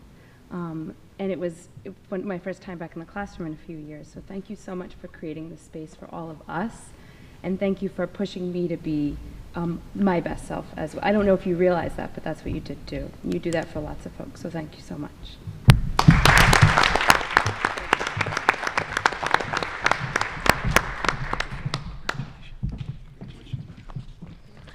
Ian Miller. We did go out of turn for Ian Miller, but there is a reason why he will be our last speaker tonight. But with Ian Miller on stage, could Kelly Labassiere join us, and Angela Larson, and Sally Isafo? Could you also join us? Mr. Westwater is also at the baseball game, but I think there'll be a shout out given to him.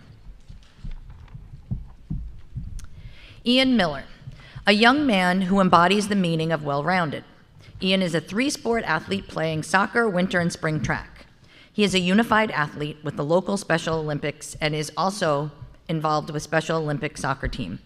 In addition to be a go-to peer tutor for House 4 office, Ian has also been involved in student council since freshman year. A theme of leadership runs throughout all of his activities. Ian is the student council president, captain of both winter and spring track, and is a student advisory council delegate. Ian will pursue marine science at Roger Williams University in the fall. I have also been very lucky to get to know Ian Miller this year, as he also sat with Zach and I in the school committee every other week on Mondays. And for me, it was a real learning experience to meet with Ian and Zach and talk about Attleboro High School and talk about some of the topics that were going on in school committee. And Ian, I will miss our time together, but I will be I'll be cheering you on from afar. All right. Thank you, Ian.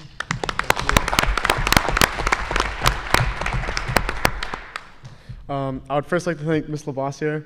You were my first ever science teacher who really honed in on a marine biology aspect, and that is what I plan on majoring in. One of the most impactful projects I've done throughout my academic journey was the online fish lab that we did. We studied all the different impacts of the pH level on water and how that can affect fish in a nearby lake. I was always so interested in all the topics we covered, and a large portion of that can be attributed to you. I remember this class so vividly because you were so passionate and really ignited my passion for science, specifically marine biology. Ms. Larson, you are the science teacher that I've had the most over my AHS career, and you have always been such an incredible teacher. Not only that, but you have helped to confirm that my passion is truly in marine biology. I have always been able to go to you for help no matter what the topic, and you are so visibly passionate about what you teach, and it affects the classroom and really gets everyone engaged, and I'm so thankful for that. Ms. Yusufa, I first had you during the advanced math program in 8th grade, and I've always thought of you as one of my favorite and most enthusiastic teachers that I've ever had. You welcomed me in 8th grade into AHS, and that was a very big moment for me because I was an 8th grader going into a high school setting, and I was not ready or used to that at all. You truly have such an in-depth knowledge for mathematics and a fantastic capability to spread that knowledge. You have always pushed me to my mathematical limits, making me a better student. I've had you for 3 different years, and you have always put in 110% effort for your students, and I really appreciate you. Mr. Westwater, although you cannot be here, you have always been so supportive of me, and not only that, but you pushed me to take my first AP class, helping to create the student I am today. You have an amazing capability to be able to make a class so engaging and entertaining, but you also know how to recognize a student's strengths and weaknesses and to help improve them. I feel like you have improved my writing skills immensely, and AP World and Humanities remain some of my favorite classes I've taken. And then I would also like to thank all of you on the school committee. On behalf of the Student Advisory Council, I would like to thank Chairman Withers and the rest of the school committee because you have all had such an immense impact on Zach and I. You have truly given us a unique learning experience. You all welcomed us into the school committee, and I believe Zach and I are walking out with so much valuable knowledge and much better speaking skills. We never would have had that chance to improve ourselves without this opportunity. We are so excited to have been able to talk to future students who have a similar passion as Zach and I do, and to see how eager they are to earn a spot on the committee. Thank you for everything you all do for the Attleboro public school system. Thank you.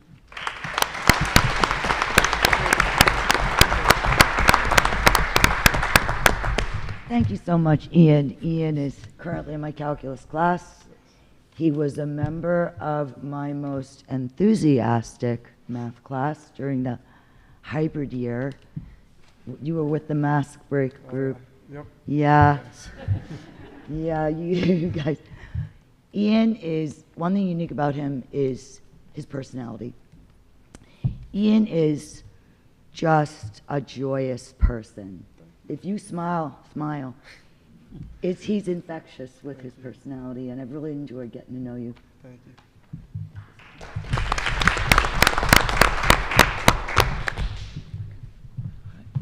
you. Glad down here.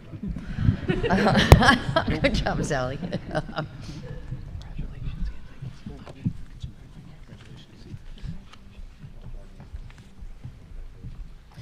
That is our last student presentation, but I hope in the time that everyone was sitting here tonight, students, I really hope that you heard the words that were spoken about you, and I think these are just very small snapshots of the amazing human beings that you are, and really the excitement that we all have for you as you go out into the world.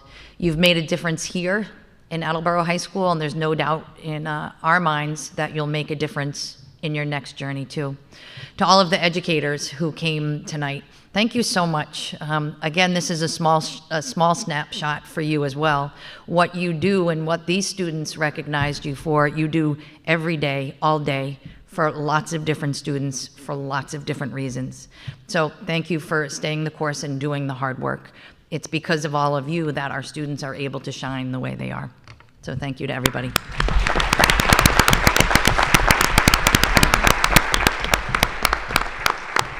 For those who are interested in staying for our school committee meeting, students, that's not you.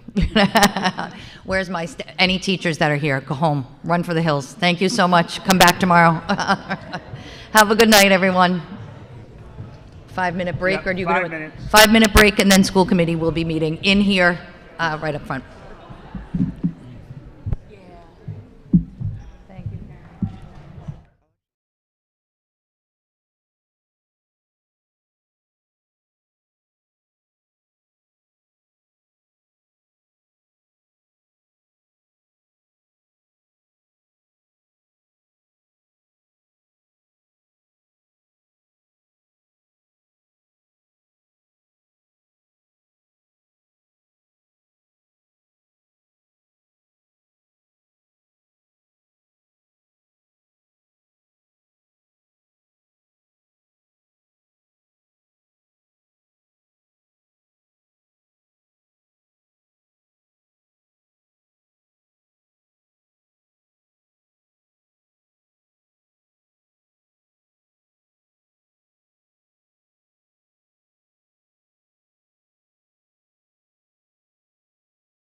All right, we are back to the regular business of the Attleboro School Committee meeting of Monday, May 22nd, 2023. Your reminder, this meeting is still being electronically recorded.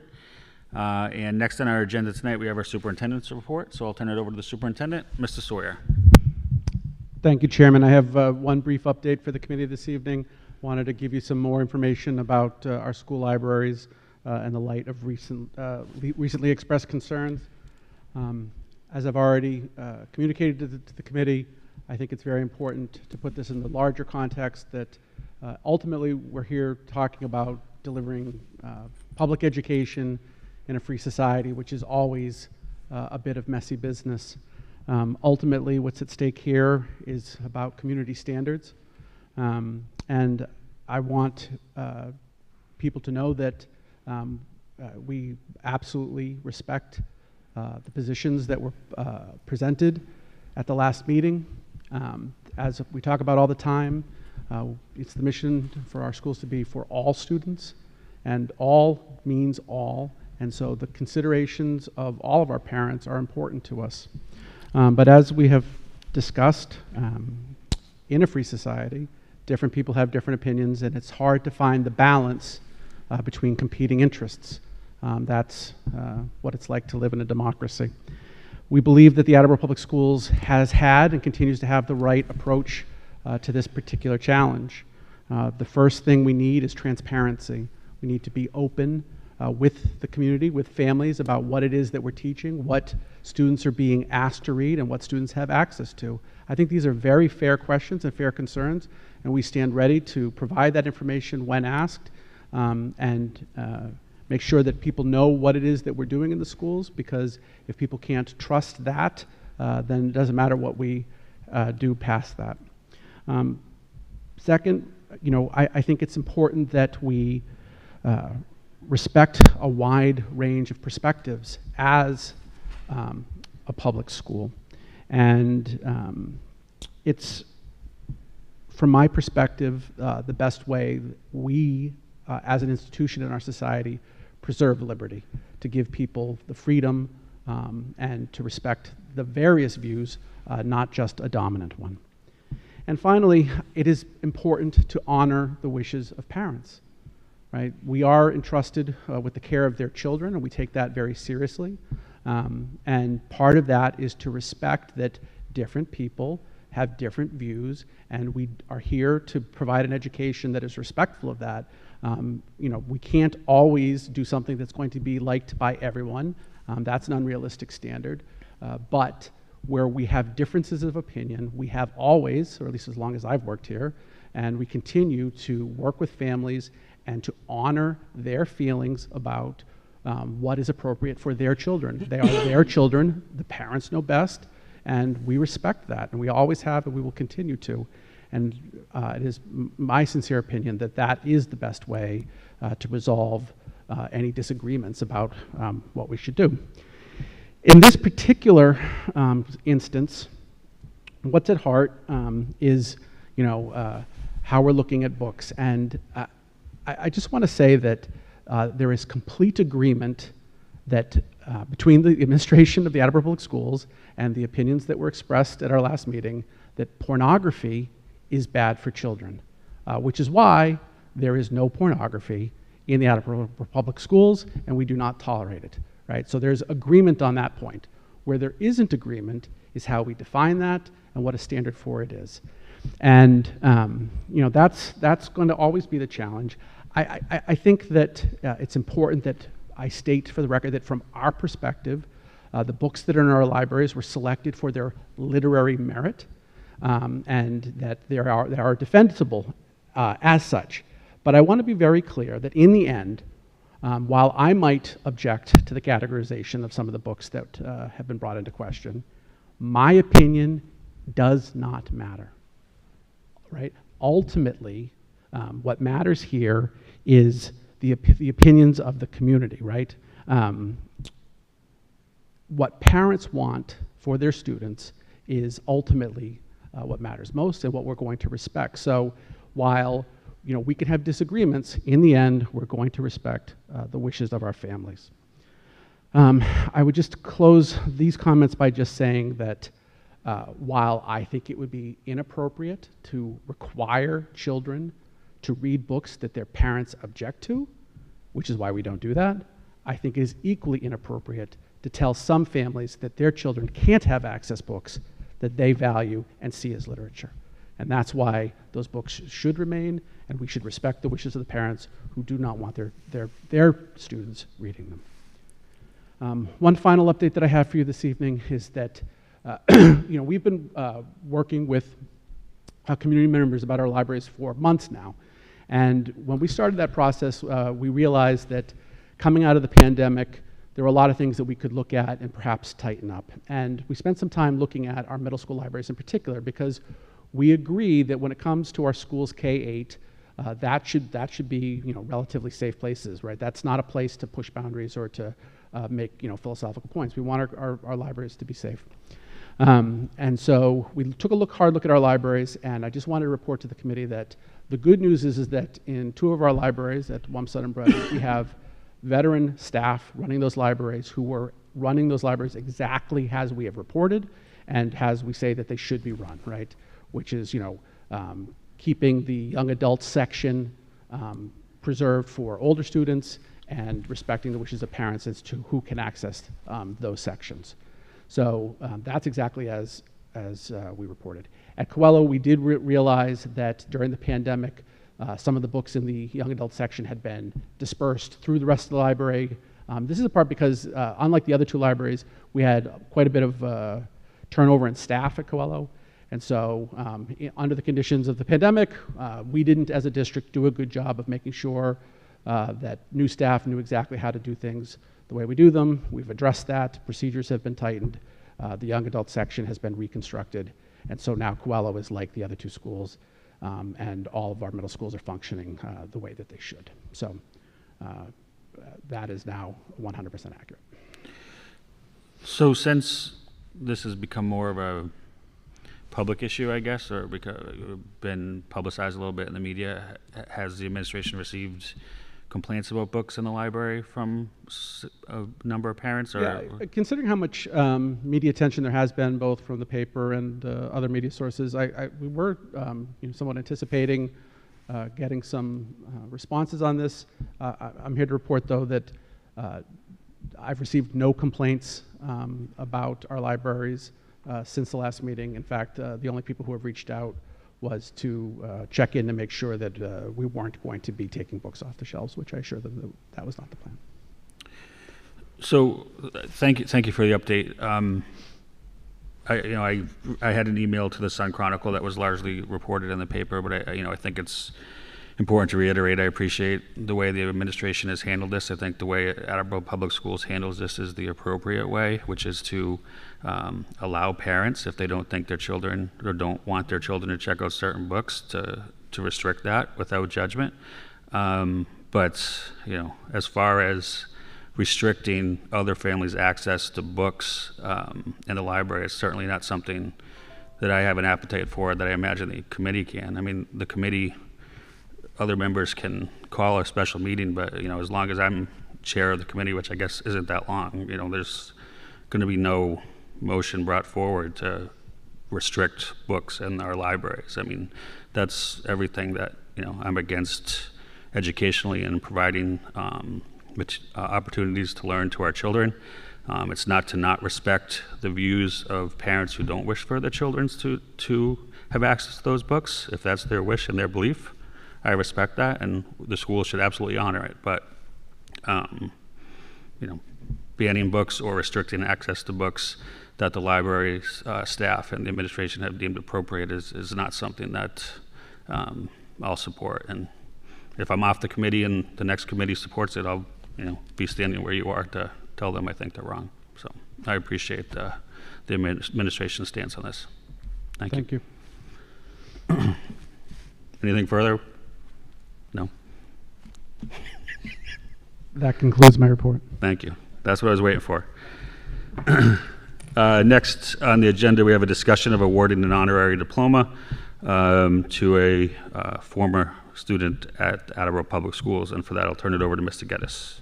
Thank you, Mr. Chair. I'd like to make a motion to award an honorary Attleboro High School diploma to George Leonard. So moved. Second. Thank you. The family is hoping to keep this a secret, so any media in the room, if you could keep the lid on this for a few days. But we do need to do this in a public meeting. George Leonard was an Attleboro High School student in the late 1960s, early 1970s, who went on to have a very successful musical career as Georgie Porgy, with Georgie Porgy and the Crybabies. However, due to the length of his hair, Mr. Leonard was suspended and eventually left Attleboro High School without graduating. The Attleboro Historical Commission is celebrating Mr. Leonard's contributions to the city this week, and as part of that, we would like to, I'm hoping to provide an honorary diploma for him. And this has been requested by the Historical Commission, is or correct? Yeah. Okay. Any further discussion or questions? All in favor? Aye. Any opposed? Thank you, Mr. Geddes. Thank you. Next, Mr. Furtado, you have a item of business regarding the Conoco Minolta. Thank you, Mr. Chairman. As my memo pointed out, these are our production machines in our copy center. We had a 42-month lease on those, and that seems to be, given our level of usage, ties nicely into their kind of life expectancy. So this is an effort to replace those machines with another 42-month lease on very similar machines. Okay. I'll entertain a motion to approve the proposed lease agreement for 42 months. So moved. Second. Any discussion or questions for Mr. Furtado? Nothing other than what was in the memo? Nothing. Right. No. All in favor? Aye. Any opposed? Thank you, Mr. Furtado. Thank you. Next, next, we have our minutes from our May 8th, 2023 meeting. The minutes were circulated with your materials. Do I have a motion to approve? So moved. Second. Any discussion or edits, questions? All in favor? Aye. Any opposed? No. All right. Consent agenda, 9 items tonight. Well, it's really 20, but we'll go through them. Number 1, motion to declare the following 11 non-serviceable copiers as surplus with no salvageable value. Xerox Work Center 5955, Xerox Work Center 5955, Xerox Work Center 5955, Xerox Work Center 5955, Xerox Work Center 5955, Canon IRA DV 6255, Canon IRA DV 6255, Canon IRA DV 6255, Canon IRA DV 6255, Image Runner C2880, and Konica BizHub 750. Item 2, motion to accept the contractual obligation in the amount of $42.95 from Planet Aid, Inc. as broken down on the check receipt dated April 21st, 2023. Motion to accept a payment in the amount of $27.60 from Bay State Textiles to Hill Roberts. Motion to accept a donation in the amount of $700 from the West Ed to Brennan Middle School. Motion to accept a donation in the amount of $200 from West Ed to the Brennan Middle School. Motion to accept a donation in the amount of $100 from the Fraternal Order of Police, Bay State Lodge number 30. Charity account to the co-ed track at the high school. Motion to accept the donation in the amount of $238.63 from Bliss Dairy Corp. to the class of 2024. Motion to accept a donation in the amount of $413.88 from School Specialty to the gifts donation for the district line. And a motion to accept a donation in the amount of $288.52 as broken down in the student lunch balances to be donated list from the remaining balance of their inactive lunch accounts to students in need. So moved. Second. You get them all? You got them all. All right. All in favor? Aye. Consent agenda passes. Next, we have our subcommittee meeting reports tonight. We have 2. I'll start with finance and budget and turn it over to Mr. Larson. Finance. The Finance and Budget Subcommittee met May 10th. Mr. Furtado took us through the financials. We'll finish the year in a positive light. Obviously, the challenges that we've been talking about all year, are going to We're going to work our way through it, but between the utilities and the sublines and some of the other that we've been talking about all year, including transportation, it's going to be a very close finish, but we will finish appropriately. We have a number of motions to come forward to the committee tonight. Some of them are housekeeping, and some of them are just annual contracts.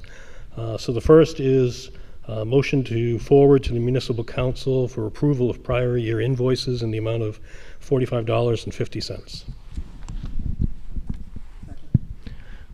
I believe everyone got information to back this up.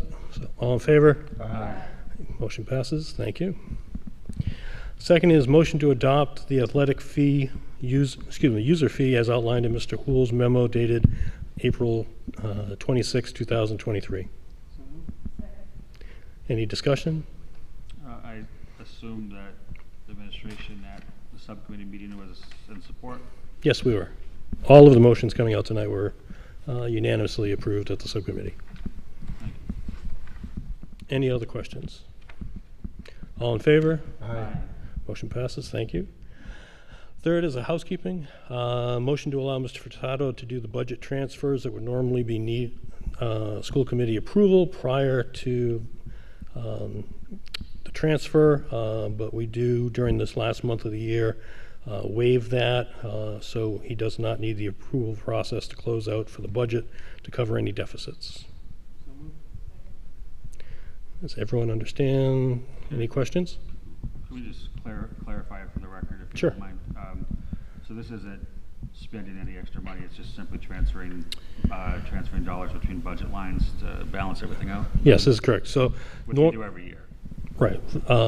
Yes, so we do this every year. During the school year, if we need to move money from one, I'm going to call major account to another major account, it needs to go through the subcommittee and then needs to come up to the school committee. But in an effort to be able to close the year in an expeditious way, we waive this for the month of June so that he can do the transfers necessary to close out the year. Any other questions? All in favor? Aye. Motion passes. The next is motion to approve the rental agreement between Abacus and the Attleboro Public Schools. Any questions? All in favor? Aye. Motion passes. And lastly, motion to approve the rental agreement between the Smarts Collaborative and the Attleboro Public Schools. Any questions or concerns? All in favor? Aye. Motion passes. Mr. Chairman, that's my report. Thank you, Mr. Larson. Next, we have teaching and learning. Ms. Johnson.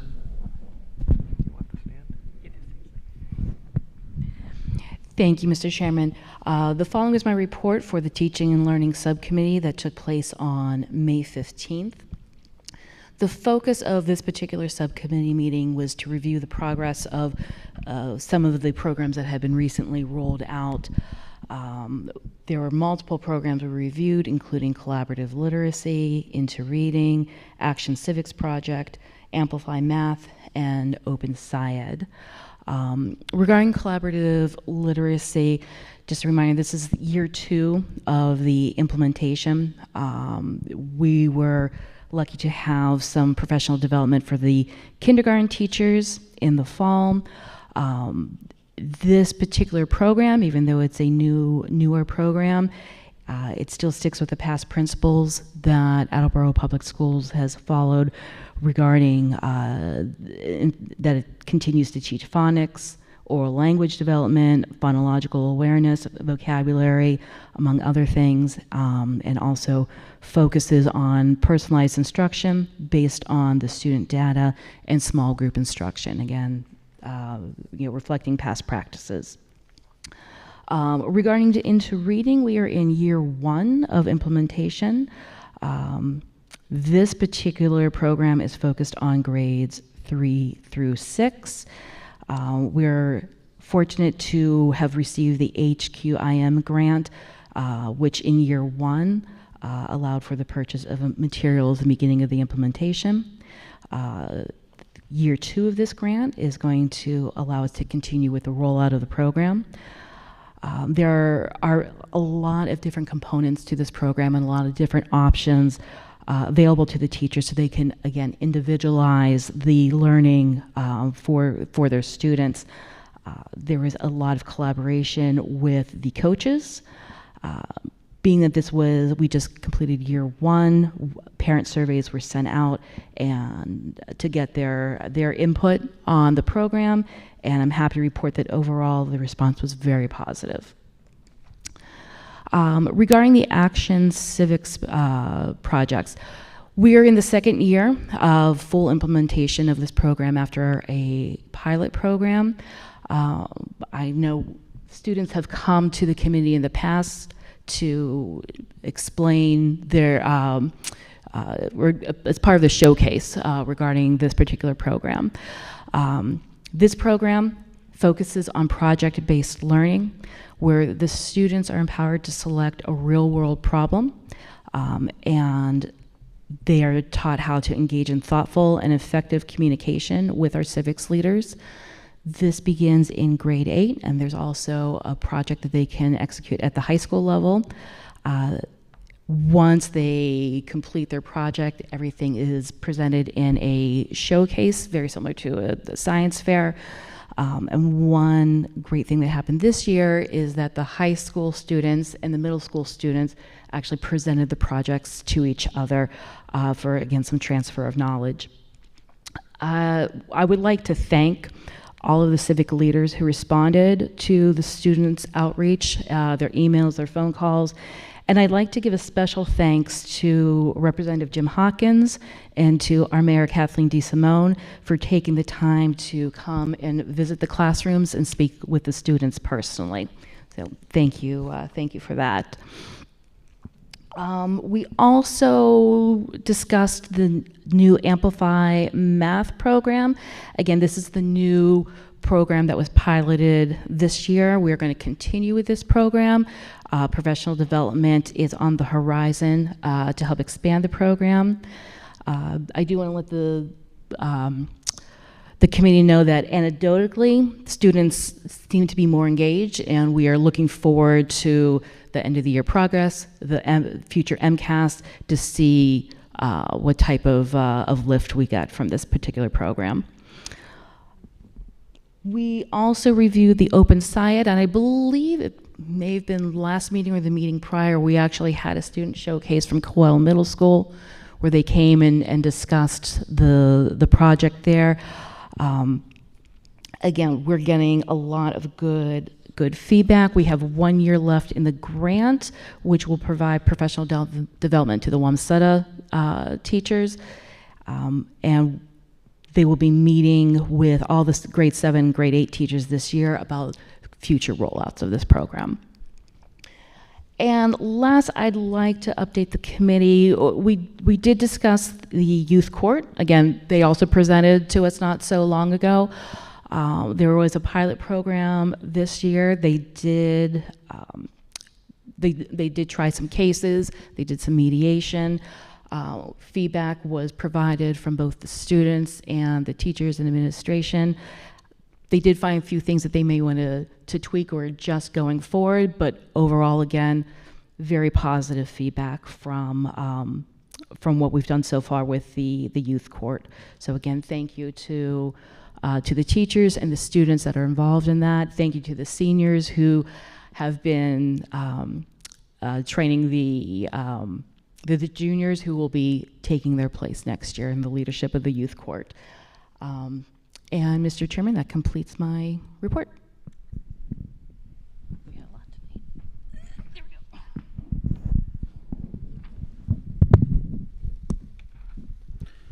Thank you, Ms. Johnson. That concludes our subcommittee reports tonight. And next on the agenda, we have open forum. If there's anyone who would like to address the committee at open forum, please come forward. There's a microphone in front of the stage.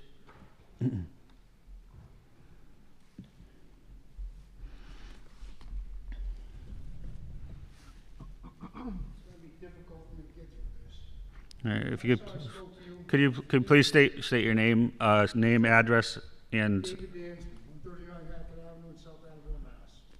I'm sorry. What was your last name, sir? Sir? What was your last name? I just didn't catch it. Dansby. Dansby. Thank you. Dansby. Okay. Last time I came before this committee on the 8th, I read passages from a book called Where's Monday? Deeply disturbing passages. First there was race baiting, then there was bullying and alcohol. I have issues with bullying. I'm not going to say I hate bullies. I'm not a hater. I try not to be. But I'm not going to say I loathe or despise bullies. What I will say is I have a righteous indignation towards bullying and bullies. Because every bully out there, we all know, has a common denominator. They're cowards. Moving on. I also read an article about a rape of a minor child. This is difficult for me.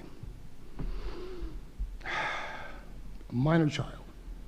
That book was available to children ages 10 to 14.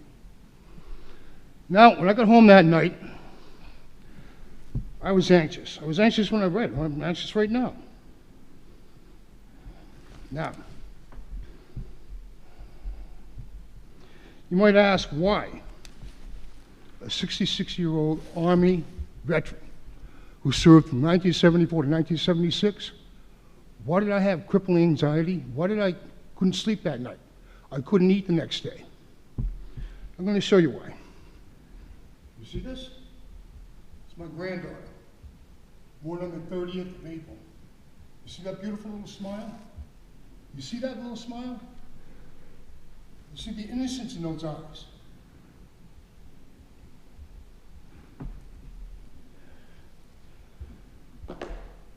That book will take the innocence away from a child at 10 years old. You're educators. You should know this. Shame on you. Now, let's talk about this. Oh, let's talk about this. This is a book by Erica Moen and Matthew Nolan. I've seen them speak. These two are deeply disturbed people. It's my opinion. You may have another one. You're entitled to it. In this book, if you go online, there's a warning. This book was checked out by a 15-year-old freshman in this school. In it, there's some really graphic things. I'm not going to show the audience, but you can see this. You see this? You see this? You all see this? And it gets better. Explains how to go on pornographic sites. 15-year-old child. Now it's also another thing. So here it looks like at one point you show a girl how to masturbate. 15 years old. Shame on you. How is this educational? How is this helping? Do you think a child needs to be shown how to masturbate? Is there anybody in this audience that did not explore your body when you went through puberty? Raise your hand. Sir, you're free to say what you want, but the I'm gonna comments ask are the council directed. the same thing, but we know it. It's Directed human to us. biology. We don't need to be shown it. Neither do our children. That's all I have to say tonight. Thank you. Thank you. Is there anyone else who would like to address the committee at open forum?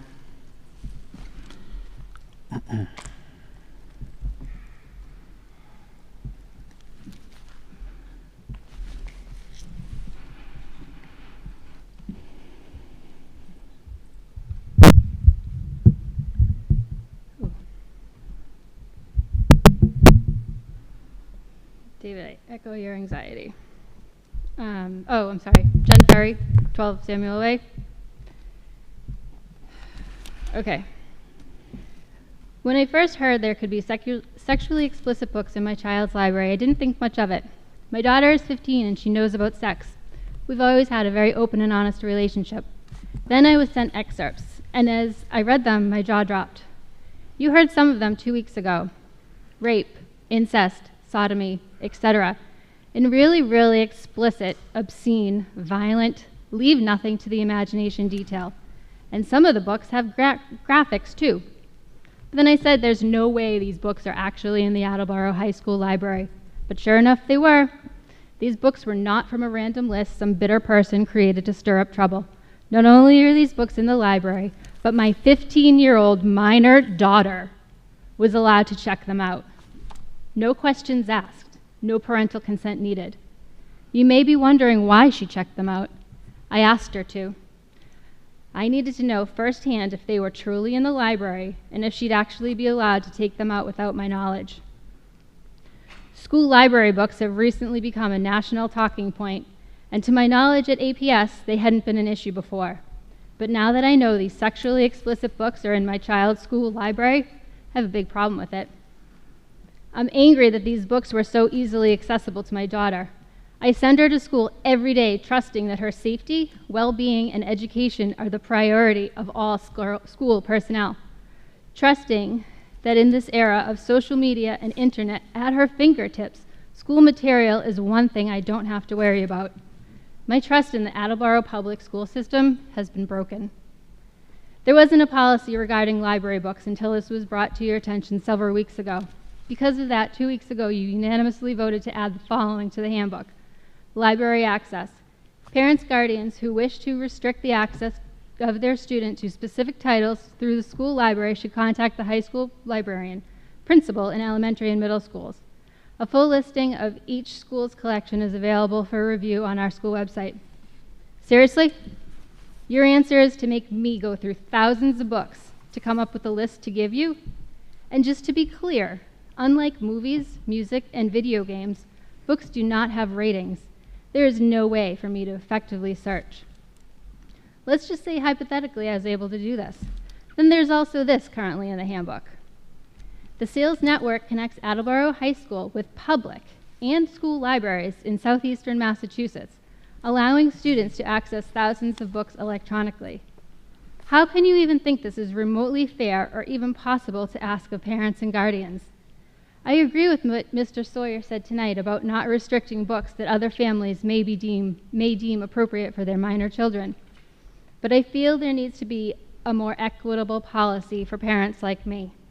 How are you going to work with me to assure that my minor daughter will only have access to age-appropriate materials? How are you going to repair my trust in the school system, and by extension, all of you? I would like to know when the next policy subcommittee meeting is, as I would like to attend to offer my thoughts on how we can come to a solution that works for all families and allows access to all, while allowing parents to say. Thank you. Thank you. Is there anyone else who'd like to address the committee?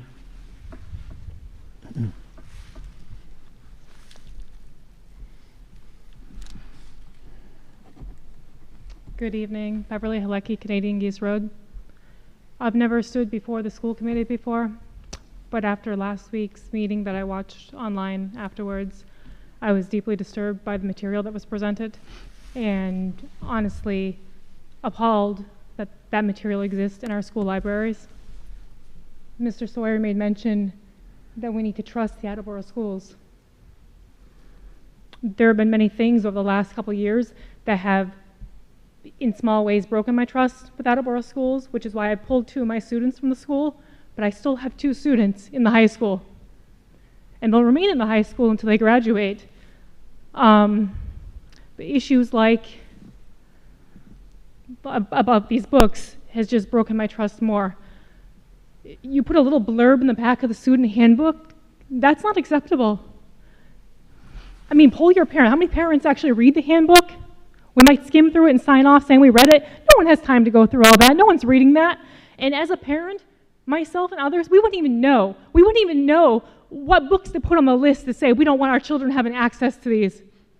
It's available on your website. Like Jen said, we don't have time to go through thousands of books. I wouldn't even know where to start. You did mental health evaluations at school last week. You emailed the parents and said, please email back if you want your student to opt out of this. Then why is it so hard to make a list of these books that are sexually explicit, that should be rated for 16 and up, put them in a separate section, and if a child goes to check out that book, the parent is notified My child checked out numerous books last week or 2 weeks ago. According to comments in the Sun Chronicle, the Attleboro Schools has a long-standing policy of allowing parents to control their child's access to books and other library materials. Where's my phone call? Where's my email? My child checked out these books. I haven't heard from Attleboro Schools yet to allow me to know my child had these books in her possession. I mean, the librarian mentioned to her today, hey, sweetie, you have 5 books out. They're due back by June 1st. I haven't heard from the librarian. I haven't heard from her teachers. I haven't heard from the school. Where is this long-standing policy? School committee members made remarks to the media last week that there appears to be a national grassroots movement to try to have certain books or topics removed from schools, and that the small group of local citizens use examples of books and topics from that national grassroots movement. These books and these topics didn't come from some national grassroots movements. These books and topics came from your schools directly. And the books that weren't presented, that weren't in our possession, is because they are currently checked out by students of Attleboro schools.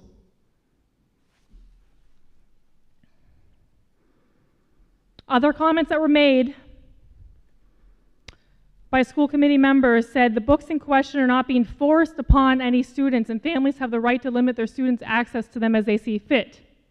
In my opinion, it is the family's choice to determine what their students should and should not access, and the current policy and practice of the schools allows for that.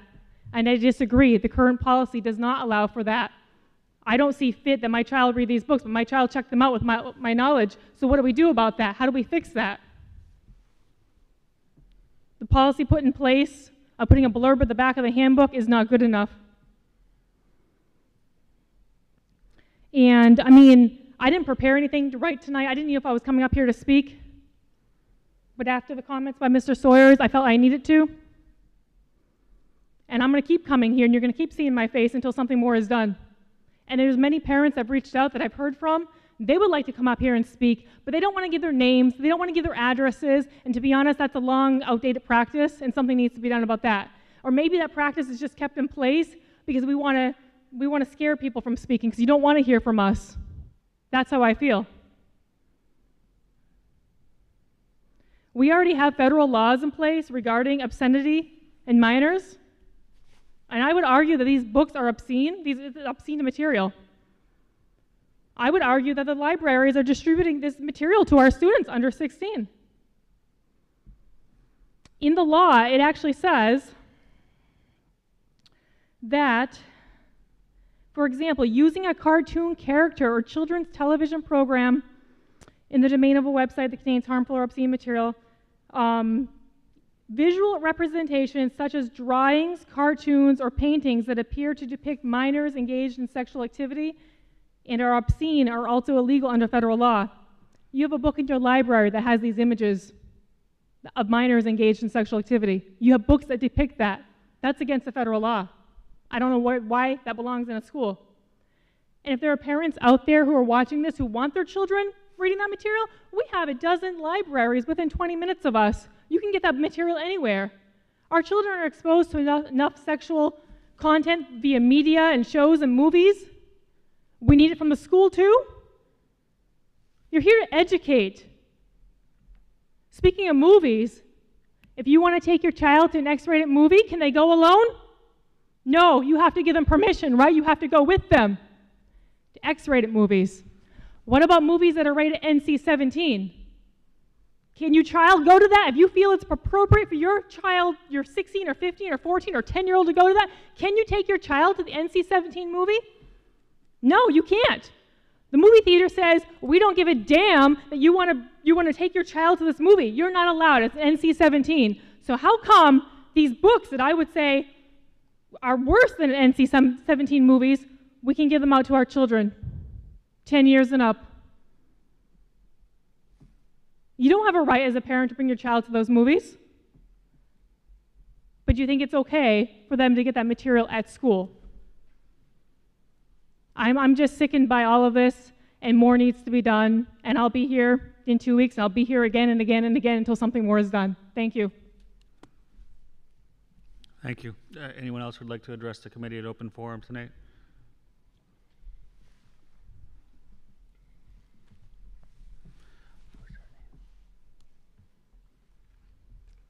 Hi guys, Christina McDermott, 8 Middle Street, South Attleboro. Guess I have to say all that, right? Well, I'm glad to know I'm part of a grassroots movement. I guess that's what we're called now. It's absolutely ridiculous here and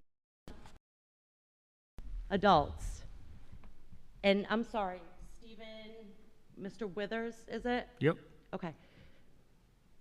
It's okay that you have your opinion and that you won't support whatever you won't support, which you said earlier, right? Every single person here cares about their children, okay? And for me to sit here and listen to you say, well, I don't approve of, getting rid of certain books or banning certain things, right? I have that same right. So something needs to happen, just like it did in the middle school, because we're forgetting, you guys. We're educators, right? I don't know how many. I'm sorry, ma'am. Ma'am, principal. for the policy of open forum has to be addressed to the school Okay, committee. so let me address you. Yep. Okay? Please do. What I'm trying to tell you is, why can't we do what we did in the middle school at the high school? Because you're forgetting that not every child is the same, okay? You're talking to a person that deals with a lot of special needs people in our family. So what about those students that pull out those books that don't have the same mindset that other students have? And they're reading material like that. It is not okay. It is not okay to give access to all the students thinking they think the same way, okay? Because if my family member who has certain circumstances came home with that book, it would be a different story, you guys. You have to remember, these kids are all different, okay? One 18-year-old that's sitting here that's going away to college is not the same as a person that's had an IEP for four years. It's my choice as a parent to figure out what that person is reading, okay? So you have to think of it that way. You're looking at these children as a blanket statement, and that's not the way life is. So why can't we do what we did at Coelho or what we did at all these other schools and do it at the high school? What difference does that make, having it in a separate section? Pleasing all the parents that need to be pleased and taking care of the parents that have bigger issues at home than having to worry about my child reading that. So I hope you kind of got the message, because I don't want to sit here on TV and say, what I really want to say. I hope you got the message that these kids are not all the same. And for some kid that just doesn't know any better, to grab a book like that in a library without any supervision or any sort of, it's just common sense. I just wish that you guys would really think through this and forget about the anger and the anxiety and all that, and really just think through the whole process and how every single child that goes to the school is completely different from one another. Because we love to say that, but when it comes to things like this, we just do a blanket statement, like, we're not going to do it because they're old enough. They're 16 through 18, they can make their own decisions. Well, guess what? You have a lot of kids in this school that can't make those decisions on their own. And now you're just putting these books out there so they can just do whatever with them, and you just threw away a lot of work that parents at home are doing. So thank you. Thank you for listening, and I hope you really take that to heart. Thank you. Anyone else who'd like to address the committee tonight at open forum?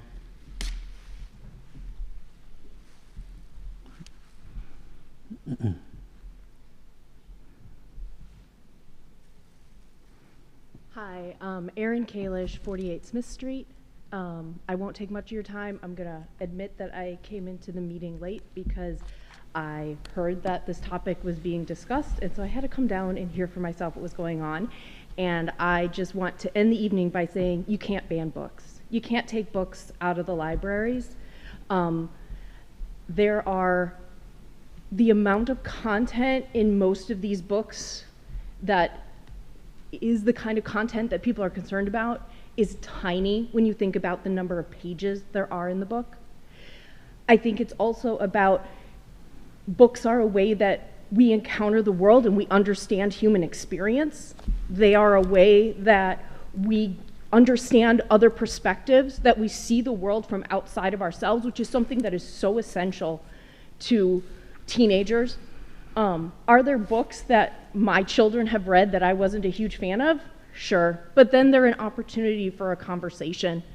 And if I, there was and when they were younger, I would talk to them about every book that they were going to read before they started reading it, right? I had resources I was using to figure out if I thought that book was the right thing for my 8-year-old to be reading.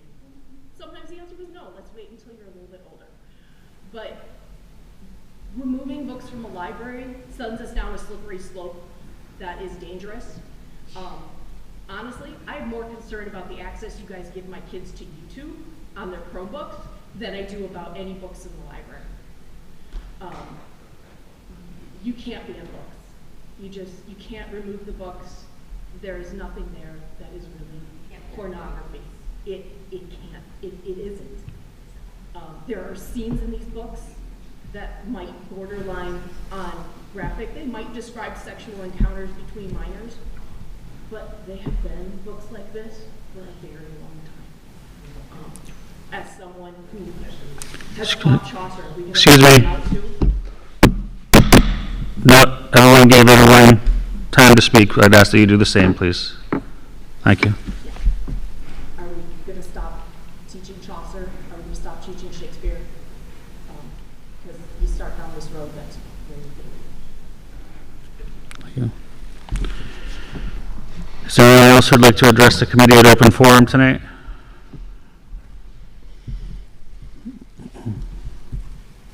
Thank you, Committee. My name is Jesse Tessier. I'm no longer a resident of Attleboro, but when I graduated from Attleboro High School, class of 2011, I walked across the stage as a resident of 2 Lamb Street. I've since moved over the border into Kentucky just to closeness for my job. And I thank the committee for their time and attention today, and I also thank the attendees for their time and attention today for what seems to be a pretty delicate issue, but from listening to both sides, I think that at the end of the day, it sounds like everybody is concerned with children learning and kind of a preservation of innocence, so to speak. And I think that is a noble goal, but maybe not necessarily one that is morally right fully. John Stuart Mill, a famous philosopher, said that our job as human beings is to reduce harm.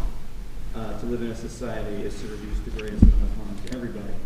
But in reducing harm, that does not free you from being offended. And I think that it's important to kind of separate what is offensive from what is harmful, or kind of look at it as, sure, there may be things that when looked at subjectively or individually, these things might be obscene, these things might be shocking to us, but how does that tell an overarching story? Could a student or somebody that's reading these books that has, a super violent scene depicting bullying, learn something from that, say, hey, how did this character handle this? How did this character grow from this?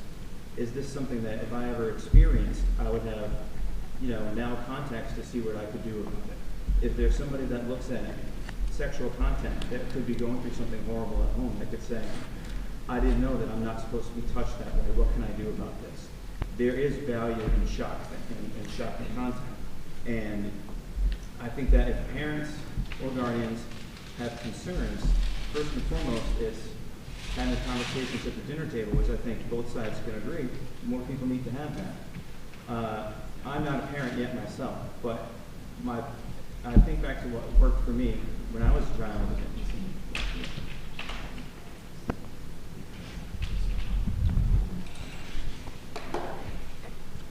I had extremely questionable taste in music as a child, and to combat that, my single mother, every time I came home with a CD, would say, okay, let me please see this. She would look at the band name. She would look at some of the titles of the tracks. If it included a lyric book, she would flip through that. And if there was anything that was particularly challenging content, she would say, let's have a little bit of a conversation as to why you're looking at this. Let's have a little bit of a conversation as to what you're getting from this. And I get it, a parent's job is not easy, and it's full of balancing multiple plates. But if we're going to be concerned parents and concerned members of the community, we have to approach the conversation in good faith, and we have to be willing to have those difficult conversations and willing to say, you know, why are you interested in this topic? Why did you get this book? May I flip through that, you know, before you start reading it? Can I do a little bit of research? Can I Google this author? Can I Google, you know, whether they have a particular agenda, whether they have a political view that, you know, you and I might need to have a further conversation about? And, you know, I agree that there is accountability on both sides as a school department that is funded by the public's taxes, and so the library purchases, et cetera, are in turn funded by those taxes. It's not solely the school's responsibility, especially when the Attleboro High School is connected to the sales network, and if a student wants to get a book, they'll get a book. You know, I think that, excuse me, I shouldn't. Superintendent Sawyer seemed to clarify, saying that there were some policies that are in place and policies that are in the works to kind of create age-restricted sections, and I think that if that pleases the parents, it's a good way moving forward. However, that's not going to stop the curiosity that's fostered in students for looking at these materials, especially if, you know, they look up to an older student that says this book was profound, or you're not going to believe this. One of the books that had a profound impact on me, I read when I was here as a senior, and it was The Handmaid's Tale. And growing up under a, for lack of a better term, Christian conservative father, there's no way he would have let me read that book. But then, you know, reading it really provided an interesting perspective onto how things were going to go, or the plight of women and things like that. So that's a really important experience for me that, you know, if he had been the sole person in the household controlling what I had access to, I don't know if I would have even had that experience. Sorry, don't mean to take up time here. On my way here, this is a small anecdote. I was thinking about things that could have been perceived as obscene, but maybe not have been. And in front of me at a red light, there was a moving company truck called Two Guys, One Truck. And I was sitting there saying, well, is this obscene, or is this my own mind creating this obscenity? You know, not to be vulgar, but, you know, these questions are there where it's like when you don't consider the work in its entirety, whether or not something is obscene, you know, is relative. And at the end of the day, I think that parents need to just look at the curriculum that has been put forward, see the list of books that's been put forward, and understand that the line of responsibility not necessarily ends, but becomes gray when supplemental materials that the students can seek out themselves, you know, are not things that are on this list. I had a few other points, but I thought the conversation was going to go a slight different way, so I'm going to conclude on that, but I thank everybody for being here. Thank you. Is there anyone else who'd like to address the committee at open forum tonight?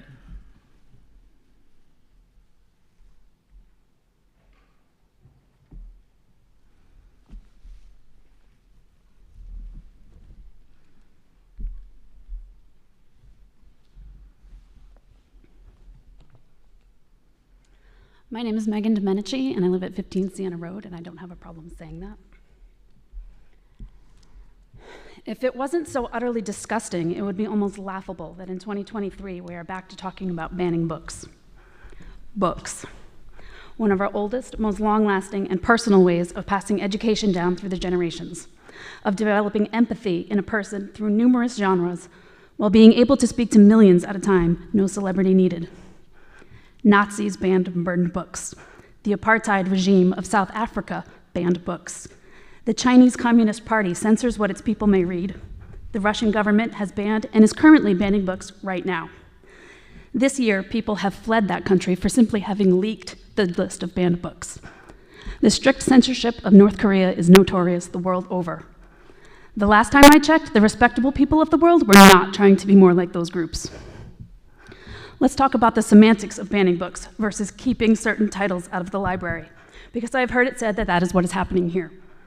The legal definition of book banning is a form of censorship that occurs when private individuals, government officials, or organizations remove books from libraries, school reading lists, or bookstore shelves because they object to their content, ideas, or themes. That's exactly what some are instigating here. If you can't be honest about your actions, if you can't call a spade, is there shame in that?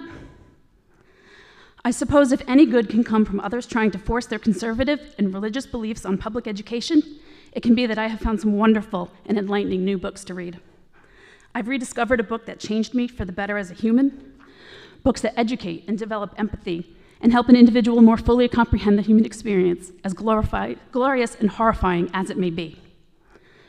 So I have read both Genderqueer, a memoir, and All Boys Aren't Blue this weekend. I have them right here. No excerpts from the internet. Both are books folks in the city want banned from the public schools. Both are excellent. Both are written specifically for the high school age group. I can see how both or either could be absolute lifelines for someone who feels like they don't know who they are or how they fit in the world. Both are brave, vulnerable resources neither author had at their own disposal while growing up. These authors should be thanked for doing the emotional labor for the sake of others. So many more people than just the LGBTQIA+ community can learn and should learn from these books and others like them. We can all be better people. Are there explanations of sexual experiences the authors had? Yep. Are they pornographic? Absolutely not. The legal definition of pornography is pictures and or writings of sexual activity intended solely to excite lascivious feelings of a particularly blatant and aberrational kind, such as acts involving children, animals, orgies, and all types of sexual intercourse. It has been defined as explicit sexual material that is created and intended to cause sexual arousal. To label accounts of sexual assault as pornography displays an appalling amount of insensitivity and ignorance, also privilege. I can only assume and thank the universe that someone who thinks this way has never been victimized. I am more than fully confident that if I tried to impose my political and religious beliefs on other people's children, or a whole town, a state, or a country full of them, I would be met with raucous protest, because that is not something we do here. It is one of the great aspects of living in this country, that whole separation of church and state bit. When you send your children through the public education system, you accept it for what it is. Are there exceptions and tweaks to be made? Of course, and there are here. Read the handbooks. If you don't like them, private schools and homeschooling options are widely available. Take care of your own family, and I will take care of mine.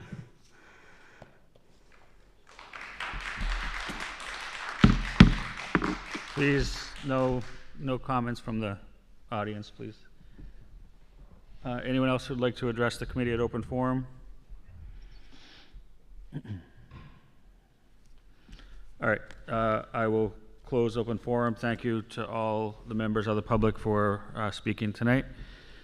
New business tonight, one item I wanted to mention, even though we did it last time, they're here again, so I'll thank Mr. Medeiros and Mr. Miller for the second meeting in a row for their leadership of the student body and being with us every other Monday for the past year. They've done a great job, and you're certainly going to be missed, and I have no doubt that great things are in store for you. You know, you guys stuck through this meeting. You didn't even have to. Maybe you didn't know you didn't have to. You could have left, but.